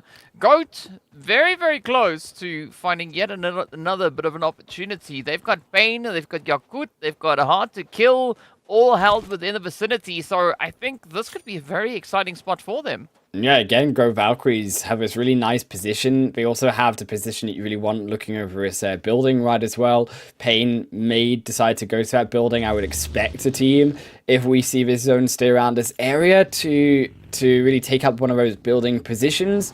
TP's on the end of it all as well, still just very on the edge of the zone at the end of La Calparia.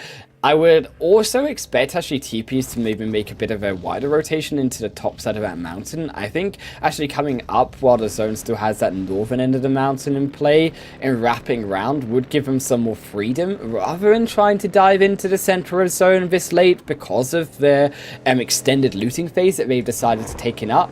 They will go down towards the south side though, which does cause some slight concerns for me in terms of them getting in now at a later point. Well, let's see whether or not those concerns are going to be valid, as we do have Brute Force starting with a little bit of a play there. As you can see already, the feet starting to light up. Meanwhile, the Lakers are going to be looking to get themselves situated up and towards the northwestern territories. But as we also they know, up on the map, right, Yakut still going to be lying in wait, so this could be a bit of a golden opportunity, a bit of a golden chance to see those upsets now follow through. Speaking of which, up comes Inception. Ooh, down to a 2-piece, but they do secure their first elimination. Look, if you get 2, you get an elimination. It doesn't matter. If you go 1, you can still get the wipes. Zeros, unfortunately, looks like they are about to be wiped here by Dino. Really is putting in some hurt onto Inception. It's Phaser Grau looking for the new angle. The nadel's being cooked, and immediately as it come out, the Be Cool protection almost got down. Dino just needs to find the last bullet, but he's also low. They're also so low, and she will fall. It's Phaser Grau down to such a low position of HP. They find one, but can they heal in time? Yes, they do. Back to the gun, but it's not fast enough. As it will be Brute Force picking up the last. They will get they won't get a revive off, but they still will have 2 players alive for themselves. Lakers? Yeah. I saw that. Yeah. It is what it is, right? At the end of the day, I mean, Lakers, they have quite a bit to live up to, right? Based on the performance that they brought through on the first Miramar. But then again, looking over on towards T-Pass here, I mean, they've already done better this match than they've done in the first one, right? They've already secured more eliminations because previously they went back with a bag of bubbles. Now they have elimination on board, so well played. Like, they might like bubbles. It might be like the bubble that you get in your bath, you know, the bubble bomb things. Those are cool. That takes me back to childhood, actually. Speaking of childhood, just dropping the bath bombs in to your bath. Yeah. And feeling like you're a true scientist, exploding your parents' bathroom. Yes! Goals as child. A little bit worrying, but sure, we'll take it. We'll take it. Speaking of worrying, though, Yakut, I mean, right? Just sneaking up on the edge. But we saw that Overwatch coming through from Lakers as well as T-Pes, right? So T-Pes, they can definitely play quite a bit of an opportunity should they spot out Yakut Spirit. Yeah, Yakut Spirit in a slight issue there on the rotation. Was a slightly slower rotation in a dangerous or slightly more dangerous location as they make that rotation through. T-Bear's not looking in his direction for now, and now as they move and see this rotation, it already happened. So you could get into the clear for now. Definitely will take some shots, but the important thing is that they got the cover at this moment, and the vehicle issues that they were having weren't spotted in time, so they do get to safety. Ooh, alright, so KYS presented with a bit of an opportunity here to up the ante. Also, right, they are essentially now on par with what we saw on the first Miramar. So let's see whether or not KYS can actually lock in the head. Ooh, alright, so that one connected onto the vehicle. Unfortunately, not going to be resulting into a knock or confirmation just yet. But there's still a lot to be played and a lot to be had. And we also see that we've got the players from before also holding just outside the zone over towards that southeastern side. And they also have a little bit of support coming through in the chat as well. So I'm excited to see exactly how far before are going to be looking to push they play this time around. I mean, they did quite well in the previous Miramar, so there is a golden opportunity for them to try and replicate those efforts. But looking at the zone, Wolf, this is going to be an exceptionally challenging zone to play through. Yeah, this is a really difficult zone. I really would look for a team to control that northeastern side. I mean, if you've got a zone where teams need to rotate through that Death Valley portion, you can really take advantage of those squads rotating there. The only issue is you'd have to do it from that northern hillside. Coming in on the open, where there's also teams on that southern hill of the zone still in play, would end up getting you murdered. So you will need to do it from a new angle. It would be a possibility though to catch those rotations like some $1 million babies, making that move still into the play area. Pain Ladies also in play though here versus the side of Reg is here. They're coming in. Cakes, Regan and Karia almost going to go down. Cakes will only burn instead onto her knees. Is now go Valkyries coming in from behind onto MIR. That will be wonderful for them. Asika also going away in the elimination feed as Winnie seems to be getting the better. So Pain trading it back and getting another 2, even though it was Reganham invading into that fight. Oh, yeah, but I mean, it's no surprise to see things slightly going a little bit more downhill here for Regnum. I mean, they did also have a pretty tough run just in the previous Miramar, so things, again, right, not looking all too fantastic there, but hopefully they'll still be able to bounce back from that. I mean, Alim here is going to have a pretty tough play as up comes company. It's going to be Sarah looking to contest, looking to just find the spray, as Cakes is just losing HP, and as does the rest of Regnum. Off they go, chipped away in 15th position. Now it's going to be up to the Wild Fairies here to see whether or not they can, or Wild Pixies rather, to see whether or not they can hold up against the GOAT Valkyries. And again, I mean, looking at this angle, this is exactly the kind of setup that you want to play towards Edge of Zone.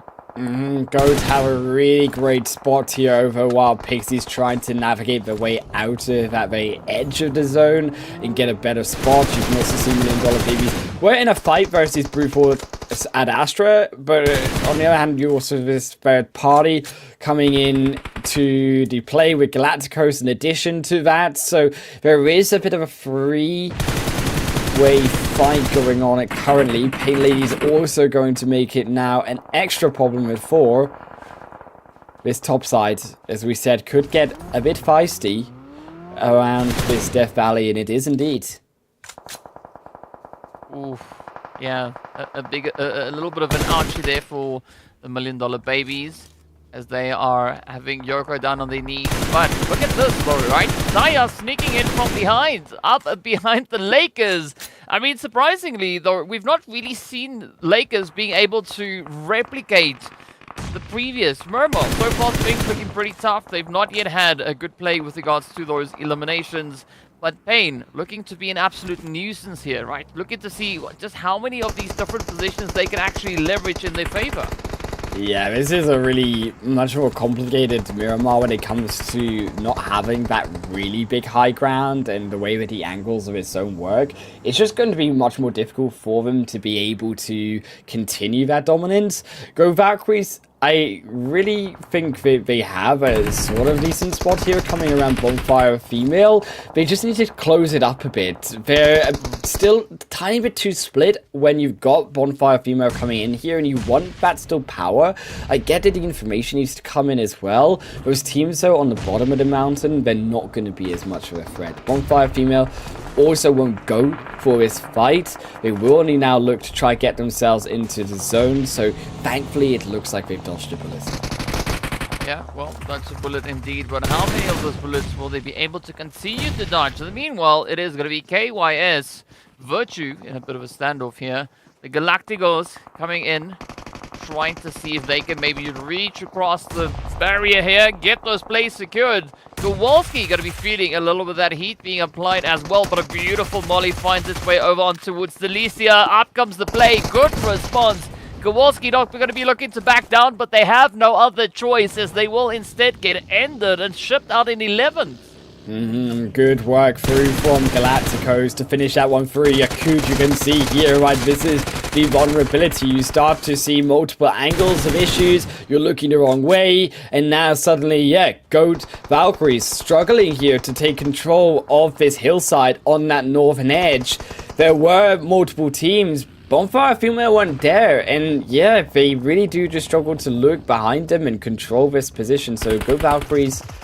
Slight concern here over this game. Before you, sat in the middle, however, of Wild Pixies, looking for that spray through the fencing on the open.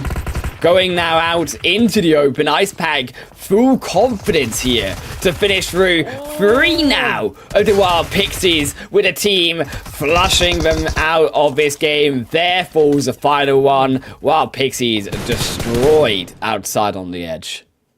I mean, this map is looking quite favorable now for Yakut and B4, right? B4, as we just witnessed, playing a beautiful, beautiful position. They still have all 4 of their players in the match, but now the zone is going to be switching more favorably over on towards the Galactico, I can't even pronounce the name today. Galacticos Sirens on that far eastern side. Meanwhile, the Goat Valkyries will meet their end. 6th place it is, but 6 eliminations to accompany that. And now Galacticos, right? Beautiful setup that they've got here. They've got this entire zone to do with whatever they please. And yeah. I'm hoping it's carnage. I mean, this is about as good as you could have wished here, DK. It is flat, it is open, there is only a couple tiny hay bales there for those teams to protect them, and without a vehicle, there is absolutely no way that they get over to Galacticos. They should be able to win this game. This looks like it is a win. However, I might have castle cursed them. They still need to do the work. They still need to have the skill on the gun to be able to eliminate these enemies approaching their castle. I'm gonna lie, you almost sounded like Uncle Roger there for a quick brief second. But either which way, let's take a look and see whether or not Galactico Sirens can actually defend their honor and their possession of the zone. Already Yakut coming through with a bit of a northern contention here, looking to see if they can creep their way on forward. Before, down to a potential 3-piece, unless of course they can get Ice Peak back into the fight. But this is looking pretty tough now, especially over towards Bonfire, as they are exposed, they are open, they've got nowhere to hide. And, well, it just leaves them at the mercy now of Galacticos. I don't think there's mercy. That's not in their dictionary last time I checked, and it's still not there. By the end of this game, I'm pretty sure I would put my Oasis down on it. That's what I would put down on it. I will sacrifice an Oasis game for Galacticos, keeping this zero mercy against them as well. Cylinder, I don't know where it went wrong, but there are 3 players knocked, and I'm not sure how it quite happened. Yakut Spirit though they will take down Bonfire Female, make the equation one less down to 3, is before you still trying to figure out the conundrum of getting across this open field. Yakut against them as well with the 4 players, up to 10 eliminations now. Yakut are on a tear tonight. I mean, they are exactly where they were in match number 1, right? Again, sitting on those double-digit eliminations. So Yakut showing some great momentum, great pacing, but again, it's going to be quite challenging because, as you pointed out, how on earth are they going to get themselves secured moving forward into this next zone? I mean, looking at Akame reaching into the end, that could definitely lend quite a bit of a helping hand, but again, right, it's up to Elivs here to try and see whether or not they can suppress any of those advances. And with that, we do see the Tommy getting taken on down. Now, this is quite a bit of a spread. The contention is there. Galactico is also now hitting those double digits, but nobody has the favorable setup moving into the zone. Before you, Nicole gonna move in as well. Step in one more hay bale. That will put them inside of the zone. Before you have it, they just have to keep control. Easier said than done. Against a zone like this, Nicole immediately gonna be spotted. There is barely any cover. Ara, you can see also, is vulnerable to that side flank. Elise just has not found it yet. There comes the second though. Have before you stepped in. Too quick, too hasty here. And Galacticos able still to find those angles with the safety of their own compound. The fire's there in front. Thank goodness fire doesn't burn down that hay bale, but that's the only protection they've got. Yakut, they just got to try to survive as Yakut are falling. They will at least secure the second position. 13. Are we going to make it 14? You got to believe it here, DK. It's only now one more to close it out. There's 3 of them. That will be the 14th. This is a pretty crazy play coming through from both the Galacticos as well as before. But as we can see before now, down to only one final contender. And this could be that absolute amazing turnaround coming through from the Galacticos. As we know, in the previous match, right, they weren't able to secure any points. But now they are absolutely determined. Hey, they are committed to getting themselves that winner chickens. And up comes Lotus. The jump shot is there. No! Unfortunately, doesn't follow through. But they still have a few other contenders to rise to the occasion. He lives. Now going to be trying their hand, looking to get a little bit aggressive, but you got to find the sprays, go for the feet, maybe hit the knees, and now Ara so low. Oh, That was looking so scary for Galacticos there, DK. It looked like it was about to go very wrong, but the jump shot finds it. I mean, if Ara spotted that jump shot and preemptively shot through that jump, that would have been the end for Galacticos. But they get it done anyways. Galacticos with the chicken dinner. You do it how you like. You still get the win at the end of the day. 15 elimination points, should I say, with Ara even. A giant amount of eliminations indeed. Yeah. And when you look at it in the top 3, as well, just a quick fact hit right here. 30 eliminations came through from the top teams alone. I mean, and it's also the biggest winner chicken dinner that we've had so far today. Yeah, really huge. Not the biggest of the tournament. That still goes through to Digital Athletics, who we will see later in the finals with 30 points. It is darn close, though. I think it's right up there. Yeah, I mean, the Digital Athletics got 20 eliminations in one of their matches. So that's pretty tough to beat, but you got to commend what we just had here, right? Galactico is coming very, very close to that. And, I mean, what a turnaround, right? Match number 1, not a single point on board. Coming through match number 1 on Miramar, let me be more specific, right?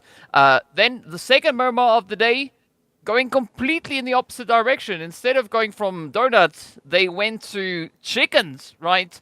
And getting a lovely fat goose along with that. So a phenomenal play coming through here from the Galacticos Sirens. Is that how evolution works here, DK? Is this how PUBG evolution works? You go from donuts into chickens and then you evolve into the goose? Yeah. I mean, that's how it works. I see. Science lied to me. I thought it was the other way around, but it's not. It's actually donuts. Donuts were the egg, if you like. Yeah, exactly. Galactico Sirens gonna take the 25 points, of course. Yeah, as we said, a huge amount of eliminations going to our total 3 teams. We'll get to see that soon. It's the longest elimination distance, though, on our screen, going to Galacticos' Cylinder. And they're even a bit less healing, but still 7,400 coming through. I'm almost curious. Sometimes there's a little interesting point for myself. It's a personal point, but the rescues. I always like to see rescues being utilized. We see it a couple times on broadcast now. I'm really a fan of the rescue mechanic. I know it's hard and it's time consuming in the midst of a fight. I like to see it utilized though. Really love this new mechanic that they came in with the start of the year with. But as we know, right, not all heroes wear capes. So we've at least seen 26 heroes in this match. So well done to them. Speaking about heroes, though, I mean, this is just so amazing to see. 25 points being secured. Yakut also with a very, very commendable effort coming through here. I mean, they came so close to replicating those efforts that they had in the first Miramar. I mean, exactly the same amount of eliminations. Only difference being they have half the placement points they scored then. Yeah, I mean, half the placement points coming through. I mean, doesn't matter when you have that many elimination points. Is still, I think, Pain.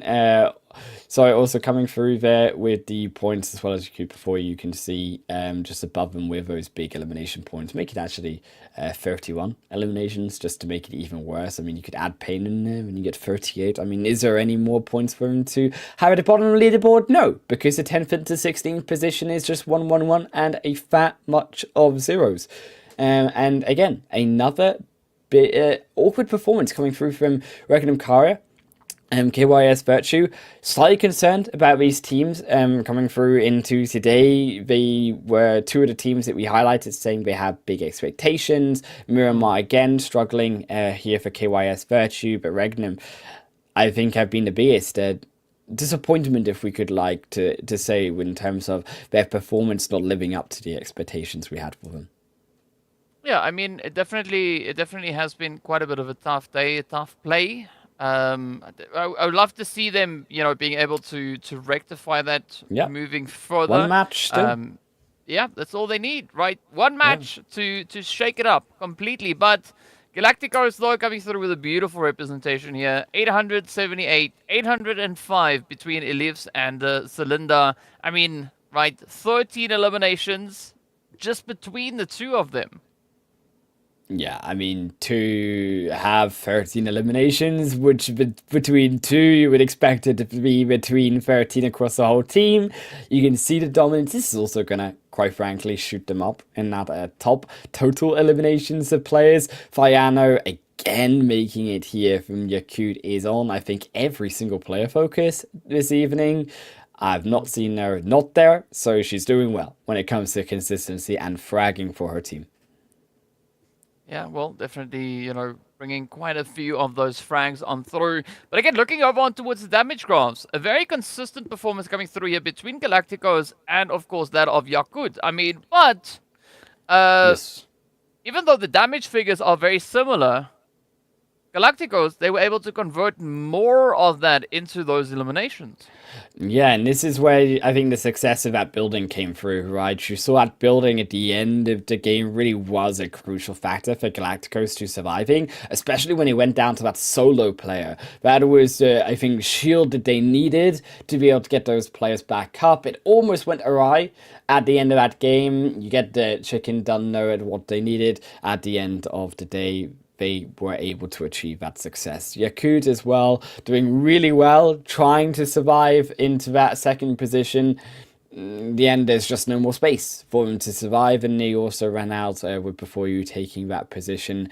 As we look at the overall standings here as well, Yakut with that performance, still in first position. Pain still keeping consistent there in second, above Brood. Bonfire Female not changing either between third and fourth. The change though is in fifth and sixth here. Galactico Sirens with that big game, get them to that fifth spot before you just under there in that sixth position also with the big amount of points. And you can really see here, DK, that one big game, but we've been talking about it, all of these teams at the bottom could have it and suddenly be in that top 6 to the qualification area. but you also got to put that jump for Galacticos into perspective, right? Yeah, They it's climbed huge. 11 slots. 11 slots. That's a all lot the of way up slots. into fifth. That's a lot of slots. That's a crazy amount of slots coming through from there. And I mean, so, you know, big respect going out to them. You also then got to commend Wild Pixies as well as before you. Both teams also then taking a 2-slot and 3-slot jump, right? So before you, they were in 8th place. Now they're up in towards 6th. And of course, then it was the Wild Pixies making another 3-slot jump all the way up in towards 10th place. So some very respectable bits of gameplay coming through here. But we also have a tie there for 10th, 11th, and 12th place. So again, right, a lot to be determined moving into our final match of the day. A lot to be determined, especially around that middle of the leaderboard. Our top 5 eliminations as Fiano, no surprise, but we've seen her all evening to be at the top of the elimination chart. Sarah and Susu, though, just very close behind in the 11 and 10 positions for Pain and Bonfire Female. Corey, the Yakut teammate here in 10 eliminations, and Seren with 9, the teammate there for Bonfire Female. Is we are moving into that last game here, DK. We have one more opportunity for these teams to get the points, and they better, because that middle leaderboard needs changing. We'll see what they can do after one more break. Things haven't really been working out as well between us, and I think it's time for both of us to kind of just move forward.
Welcome everyone back to what will be our final Erangel game here coming up on the PMEWL Mid-Season Showdown Phase 3.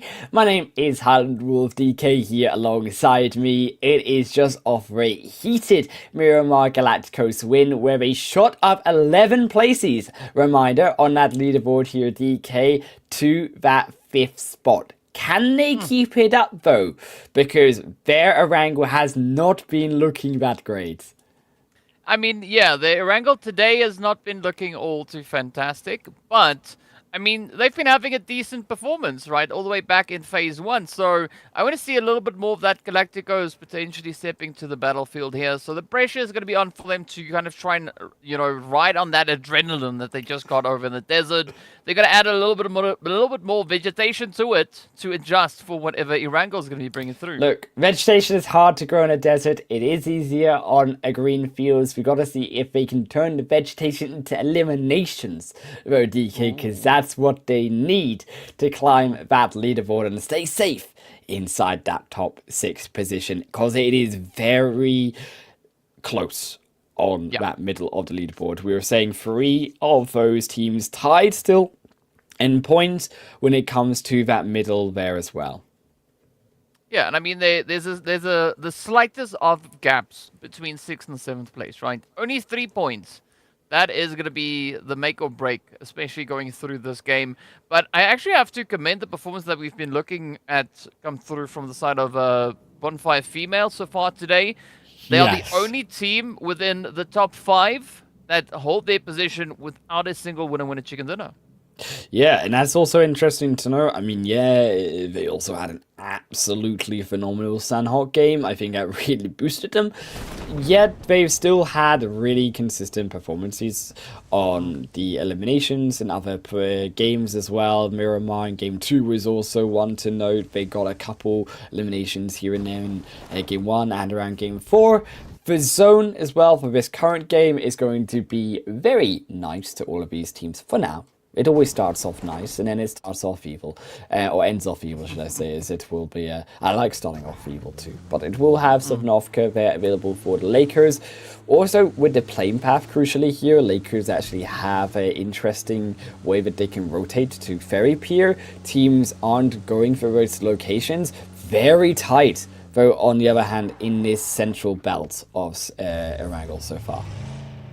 Yeah, but I think that is exactly the kind of approach that we need to see come into the last match of the day, right? The teams have now had enough of an opportunity, at least for today, to get a very decent handle on what they could be expecting to see come through here. So what I want to have is a little bit more of that preemptive reaction coming through, right? Teams getting themselves situated ahead of where they think an opposing team could potentially be looking to rotate, right? If we see those strategies being utilized, I mean, I'm going to be smiling, right, all the way till next Tuesday, because, you know, it's just exactly what we need to have happen here. Yeah, and also crucially, the most interesting part of all of these teams clustered together is it's a lot of the lower placement teams, right? So you've got MIR, Esports, you've got Hard to Kill here, playing a bit of dodgeball, as it were, with the vehicle for now. It's the favorite pastime game, trying to get into the vehicle, hijack Sard here. That's not how you do it. It's not GTA, I'm afraid. Hard to Kill, and Sebe definitely has a weapon. Yeah, I mean, that makes the game that extra little bit more challenging. So it's going to be a tough one. But speaking of which, though, it's going to be Sarah now looking to find a little bit of a play on Telexa. Hey! Mission accomplished! They do get out and quickly just hop out the other side. But now the pressure starts to build. At least there for Maleficus, right? They've been able to secure themselves a bit of a vector. So there could be a response onto Ice Peak. They don't have a lot of bullets, though. This is also the issue. So they have to be pretty accurate. They have to be careful with when they decide to move on this. They also have to be pretty quick and decisive. You can see another 2 before you joining up behind Ice Pack here. And Ice Pack, very familiar with the case of fighting. Also has looted up most of his house, which is a problem here for the side of Hard to Kill here as well. Going to do a bit of a Ring of Rosie. try to get the right angle. Hard to kill. Meanwhile, it is only down to Malphite. And behind, they are being shot. This is an imposter. Who is this from behind? This is a third party, possibly just the team that took down the rest of Malphite. But before you will take down the elimination. Really unfortunate here for Hard to kill. Just did not want to end up with all those other players. Yeah, that was, of course, Pain that we saw bringing in a little bit of that third-party contribution. But speaking of contributions, yes, I mean, Pain causing pain, right? Yeah. Very, very on topic, on brand. So, well done to them. But in the meanwhile, it's now going to be up to the Wild Pixies over towards that far eastern side of the zone. I mean, this is going to be comfortable rotations, right? There's not a lot of contention coming through here. They can just casually get themselves situated wherever they decide to go. But it's not going to be the situation here for before, right? They had such a phenomenal run when we saw them just working their way through over on towards Miramar. But will they be able to bring any semblance of those performances back into Wrangle? It's really sketchy, actually, here for before you, because they've not got the right angle, and you've also got MIR coming in from behind as well. MIR will actually take down one of Pain Ladies. I think it probably helps before you more than anything. Saying that though, they also take down one of before you and the one around their vehicle. Trapping here before you in amongst the two teams still. Sarah will actually just get on out of here. The smartest decision, knowing that MIR, there is a third party here, as it will be before you. Reduced to 3 so far. Have now, without Pain Ladies, losing 1 here, leaving the vicinity, gotten the compound for themselves. Some more defense for MIR will make this difficult.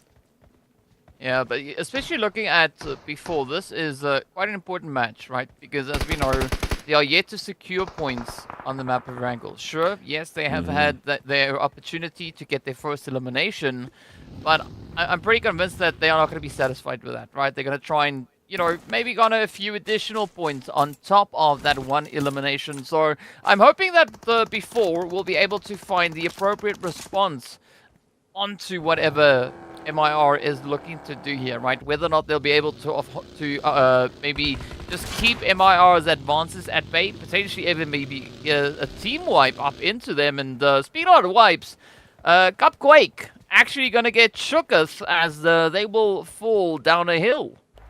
Yeah, as a bit of a solo wipe right there. Happens to the best of us. As tempting as it is to make the big jumps, sometimes they're just not worth it. Is MIR going to close in around the rest of before you.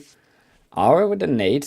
Also keep in mind before you do have actually a decent amount of healing, and they also have a decent amount of utility, which we saw in their pouches when we had a look at them in the inventories before you, as Aura will move in and get, of course, the one of Leon. I'm so proud of that.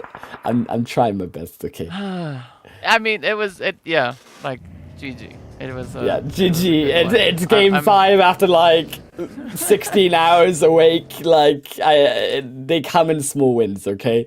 Like 16. I mean, it's okay. It's okay. But you know, speaking about 16, before we did see quite a bit of a response coming through from the team over here, but now let's see whether or not before can maybe turn into after, as we need to see even more of a result. And MIR, I mean, they are just reading the situation. You can see them taking a beautiful spread around. Speaking about spreads, that's exactly what Brute Force and Astra are going to be looking to do here, as well as Nirvana now decides to rather take a bit of an alternative route to get themselves situated. Look, I would take alternative routes if I saw a whole team of brute forcing their way into me Arctic, and yeah, we're close enough towards heading in. Just didn't have the also gunner on the back to be able to shoot them down. Before you, still in a stalemate here versus MIR. Slightly more concerned for MIR. I mean, yeah, you can even see it in Ice Pack as well. The lack of utility is just a big one here when it comes to a stalemate. Before you've really struggled with stalemates in the past and not having the utility to manage then later portions of the game. I'm hoping this won't be another one of those, because it has happened a fair number of times already. Well, let's see whether or not we can maybe have a slight bit of a different outcome. In the meanwhile, things are not looking all too hopeful here for Lollipop and the rest of the team. As you can see, quite a bit of a play now being made here from Brute Force, and this is why, rather where the Wild Pixies will need to try and find an appropriate and I think a relevant response. But surprisingly enough, Brute Force, it seems like they are instead disengaging out of the opportunity here. Kalami is slightly confused, but okay, we'll take it. We'll take it. I mean, maybe they are going to be looking to prioritize their position within this coming phase. Yeah, I mean, there's an argument to be made. Valkyries were coming. It's a push to stretch it like that. I think Brute Force really could have taken an advantage over Wild Pixies. It also haven't looked that dominant. They have been shaky this evening. Instead, they're opting to pile into the chaos that is occurring just to the west here of Pachinki. Very curious position here. I get the fact that there's hillsides around the center. Pachinki Hill in the south actually also would have been good, so I'm surprised teams aren't going to move or move towards this location either. Instead, maybe teams trying to opt for the wider decision on the wider flank, and all of them doing the same idea ended up now having a congestion of multiple teams. Well, we'll find out pretty soon what exactly down. Meanwhile, Inception, ooh, trying to find a little bit of a leading shot there into the vehicle, just flying across the screen. But Athena, they are yet to find themselves a decent anchor point and a good established position within the zone as they do look to take their angles, or okay, rather up onto the loot crates. I mean, you can't say no to that. If you've got loot, might as well get your hands on it and see exactly what it is that you find. But I'm curious to see where this rotation is going to lead them, because a lot of the pressure that they had on the edge of zone has now been alleviated, right? So there is a great opportunity and maybe even a bit of a vacuum that could pull them a little bit further towards schools, maybe all the way in towards those Pachinki fields or the hills. Yeah, I think this is a standard position for them, taking that house up around the fields. It's where they go next. I think I agree with your decision on the rotation here before you ended up falling out in that stalemate. MIR did get the better of them with 5 eliminations. The damage is also done to MIR, however. We're now coming to the end of stage 2, stage 3 almost, and they really did not have that much. They had a really long fight. They expended also a lot of what they did have. I'm really concerned, despite that they have 4 players up, they have 5 eliminations, on moving into the mid portion of this game without that much information coming out of Ruins. Yeah, I mean, sometimes a bit of a blind rotation, you know, sometimes you're fortunate, other times not so much. So I'm definitely going to be hoping to, you know, see a little bit of that reconnaissance being done before they blindly just commit to a position, as you said, right? It could be a little bit of a risky play to make. In the meanwhile, I mean, KYS Virtue, a very decent spot up towards the north here. No one really to contest them, to challenge them, nothing of the sort. But that's not necessarily the case here with Brute Force at Astra. As we can see, they have a slight bit of contention coming through now from Bonfire Female just over this ridgeline. But both teams are well within the zone, and Potato Hill is going to be smack dab center. Love a Potato Hill. Get the Irishman Imperium back in here for this game, because it's a Potato Hill finish, as Brute Force at Astra. Get him out of retirement. I mean, this is a game for it. Just for half an hour at least. Half an hour. Where is he? Someone phone him up. Brute Force at Astra. Gonna be taking, I think, still a position in here. They're not gonna move, I would say, in this position as well. This is an excellent spot for them in the south. They don't need to do anything just now. We also have, even though Bonfire Female are there, flanks maybe towards more of that, we could argue western side, with the hillside of Bonfire being able to use those sidelines to block out of each other. Could be risky with Pachinki not knowing the information, even though we know that it's empty and clear of teams. However, they do not. Lakers Monarchy also going to spray down on this extremely high angle over onto the $1 Million Babies, looking over at Pachinki hillside, one of those teams in that south end. Well, I mean, you got to try and make the noise that you can, right? Anything you can try and muster across the way.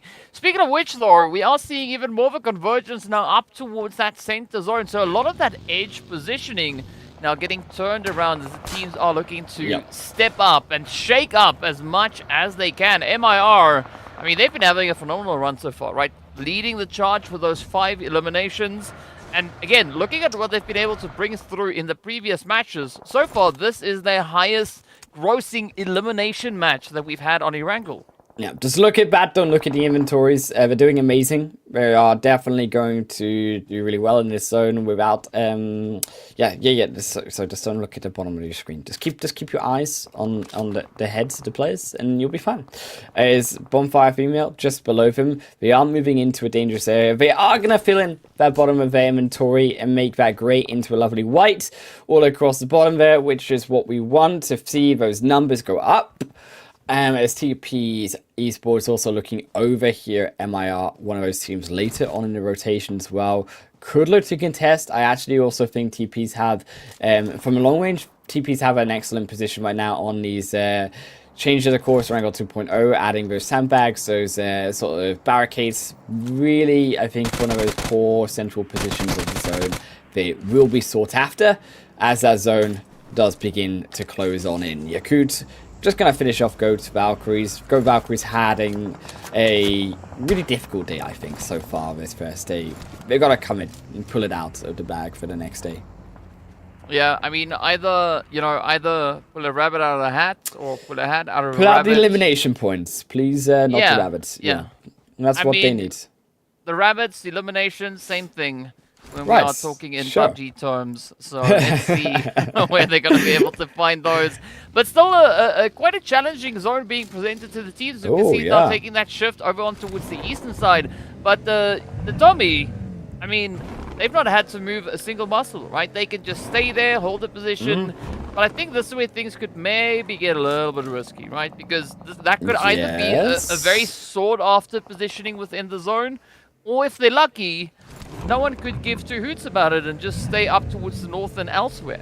Yeah, I actually think the north here, where KYS Kowalski is, I'm really eyeing immediately up those compounds there, building just above the island. No team can really contest you from the north anyways, moving in here.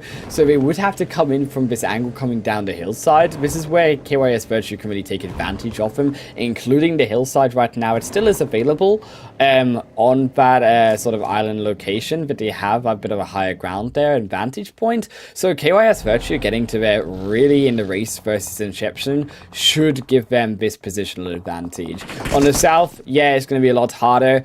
You can see Galacticos struggling here against TPs coming out of that potato hill. They are going to be in some difficulty getting beyond that road, actually, in the zone, which is also a secondary problem, where it does split that zone in two, even physically more with the hillside, and how that is also split alongside that road. In the climbing up that hill to get to the center of the zone will be difficult for both teams on the south and the north. Yeah, I mean, the southern side is definitely the more hilly side, right? So there's going to be a lot of climbing. I hope they've got their hiking gear ready to go. But, you know, sometimes the uphill battle can be quite rewarding. So we'll see just how exactly these next few plays are going to pan out. Meanwhile, Brute Force, they are yet to find themselves situated up in towards a little bit more of a secure position. Currently quite exposed. And the monster truck, I mean, it's nice, but still it's a bit of a vulnerable vehicle, right? It's such an easy big target to hit. It's quite a brutish vehicle, you could say. Do you like what I did there? I'm so fun. I'm growing the dad jokes inside of me. They're emerging out of you. Into my ability to also use them. Is MIR Esports gonna lose one here? They are up to 7. They have garnered a couple more eliminations here. Is Brute Force making their way up this hill? You can see the danger also of it. MIR, definitely that was $1 Million Babies. Actually, sorry, should I say behind them? Pain Lady is even gonna step up for a shot, but immediately get put back down. It says he almost loses their life as well here with a Lakers on the loose coming towards them potentially too. I mean, still a very, very tough spot to try and play through. DPS also now going to be just on the very verge of a potential opportunity, right? They are quite close with regards to center zone. But now, let's see where this next phase is going to be looking to take us, as we'll find out within the next few moments. But, Dansud gets dropped on down. Elisio now going for a little bit of a little bit of a hunting play there. As they do enjoy the spoils of victory. But again, Zone pulling all the way over towards the eastern side. And I think this is where Inception actually have quite a bit of a position. This is one of those zones where you just, like, if your phone wasn't so expensive, you would smash it down, like, onto the table. Because if you were on that other end on the east, now it pings back towards the west. How dare you? Zone. Ooh. Do these players evil like this? TP Zone, that looks like a really evil native. That lands. Oh my, please. That would be beautiful. For the camera. Show it off. It misses Yeah, though. only. I'm pretty sure it didn't show up. If only. That would have been the play of the night for sure. Chloe, unfortunately, though, one too many peaks too much. TPs really do have the vehicles here. They need to get a move on and get a better position in this zone. I think this southern end just is a slightly bit too much open for them to be able to handle, especially with Chloe going down here. It's only going to have more complicated. Samina will actually arrive to heal here in this position, holding though as these two players with Lakers coming up in one angle, and also you've got another on another angle himself. Really will there be just a slight bit too difficult for Imagine to hold. MIR Esports, meanwhile, taking the shots onto Bonfire Female here. Well, I mean, oh, good angle, good play there from Rosie, right in onto the side. Regnum, not looking so great. That is a very, very risky play, and there we have it. The blue gets the better of them.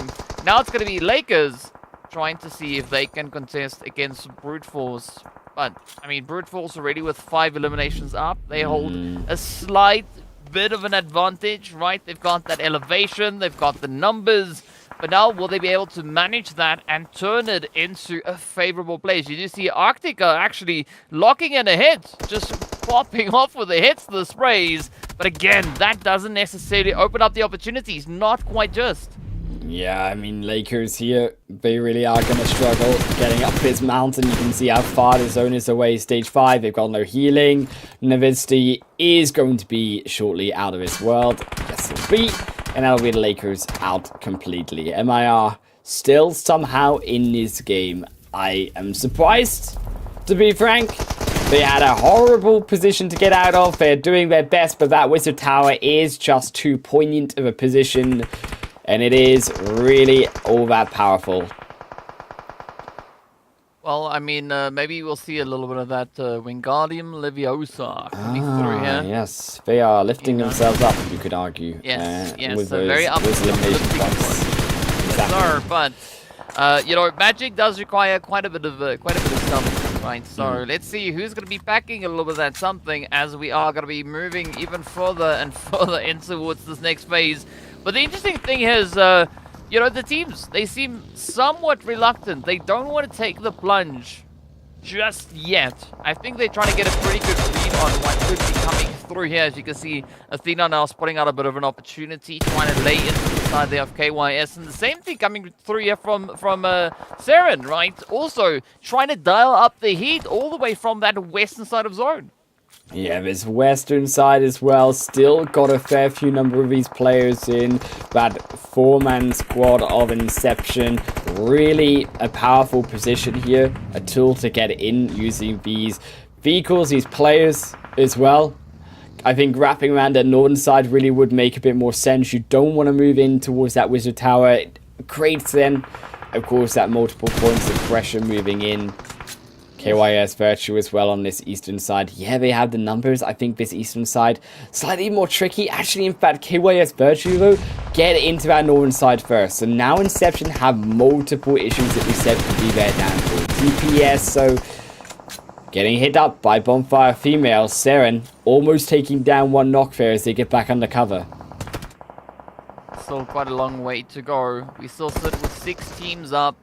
We are well within the 6th phase, and as we know, moving into the next one, it is going to be even more pressure getting applied. Suzu getting ended, and here we jump right over onto Inception, trying to just blaze their way through, trying to apply themselves up on towards the northern approaches here. So far, things are panning out quite successfully, as they've been able to deal quite a bit of a blow into the side of KYS. Now, a very, very risky approach coming in.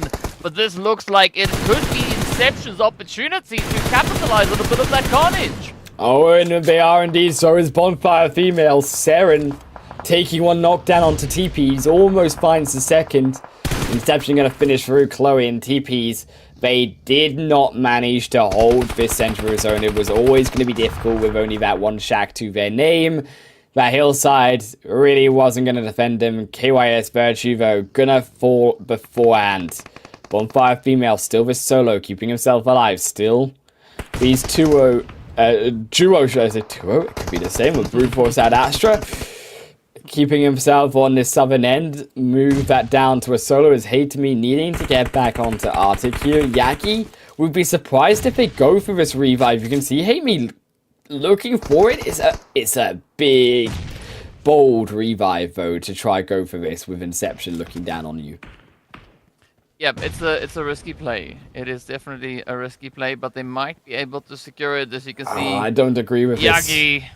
Yagi now holding tight on the edge, not going to be looking to get themselves exposed just yet. But of course, Brute Force, right? They still have quite a bit of a force to work with here. They have 3 players up, and now I think the onus here is now on Arctica to try and help alleviate a little bit of the pressure coming through here. As you can see, Athena right there on target. Exactly, you can see the bullets hit onto the rock, and stopping Inception, finding that angle was so important to help just provide that time for the revive to come through. TP still another threat alive here as Inception go for the big move in. Coming from behind, it is going to be the fun one of them falling. TP still alive through the smoke. Bonfire Female going to finally drop out of the match. So will MIR immediately after. As TP's now together. What can they do? Phaser Grau finds one, immediately putting down Arctic away in revenge. They have to hold on to this zone. They've got it centralized around them. They've got the lines of sight in their control. TP's another nail into the coffin of what could be a chicken dinner here for the side of Inception. They just have to finish off Brute Force at Astra. And they're gonna drive in on over them. That'll be an extra one. Here comes the last. Hate Me is gonna hate it, but that's how you get a double wipe with the vehicles.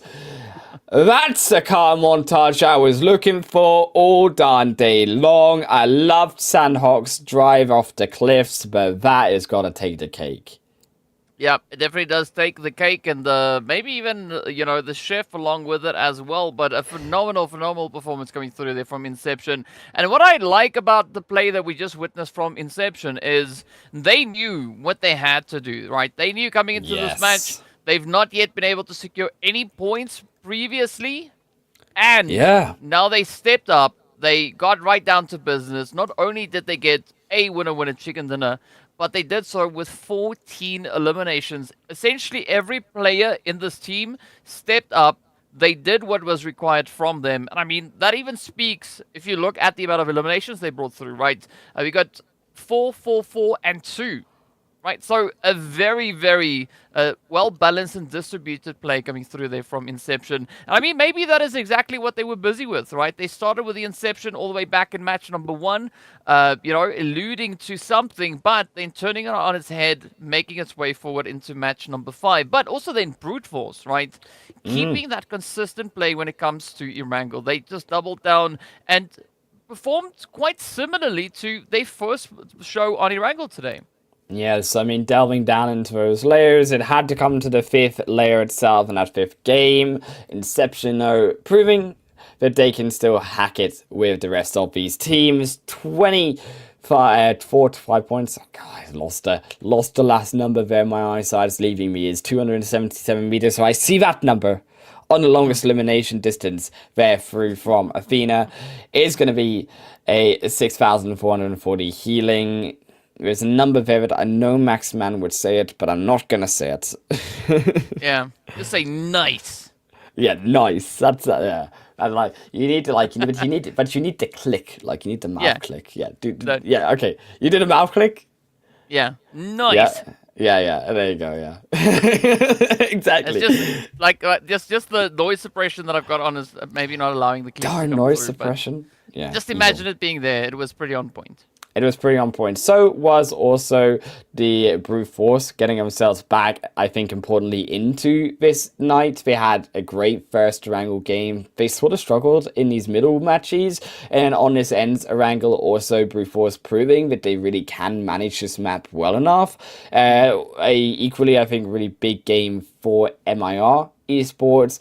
Yes, alongside Inception, they were also struggling tonight. These points will be a great boost in a platform, I think.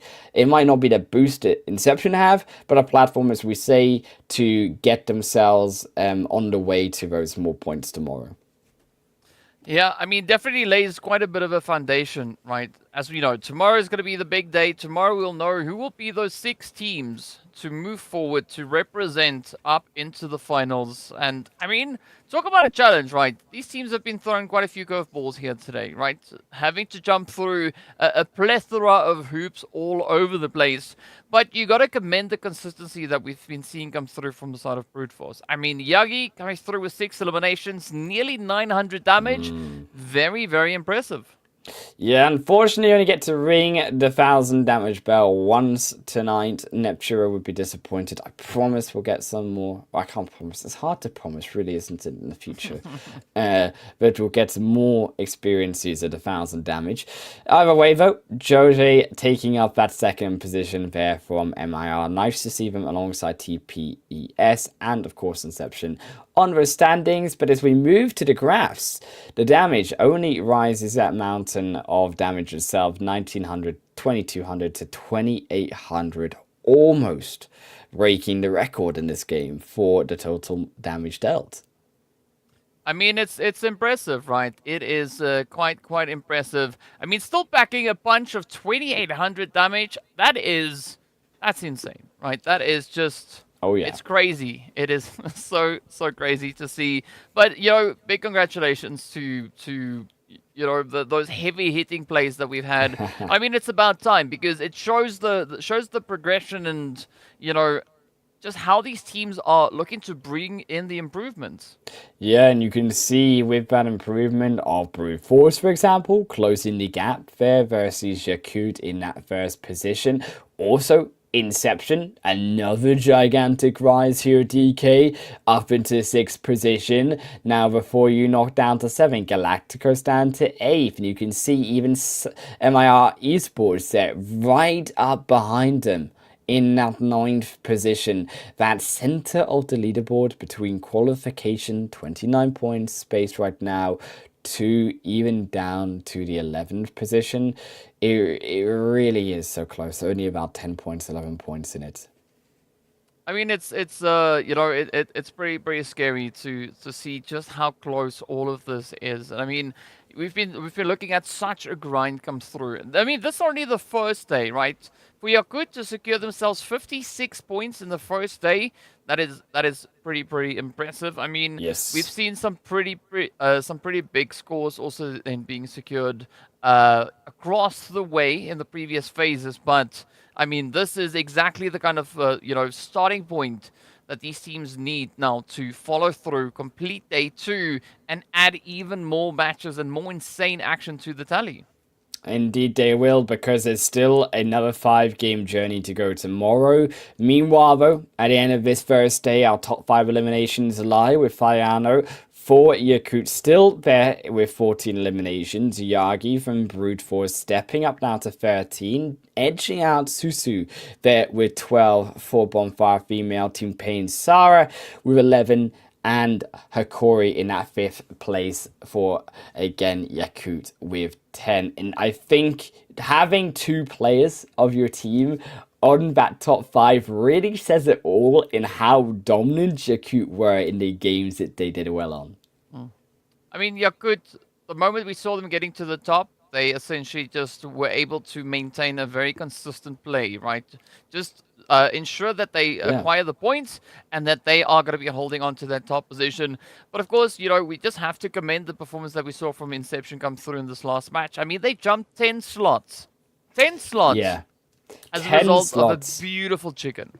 And I think that's the scary part. Going into tomorrow here at DK, you can see how close this leaderboard is, and no one's safe from elimination just yet.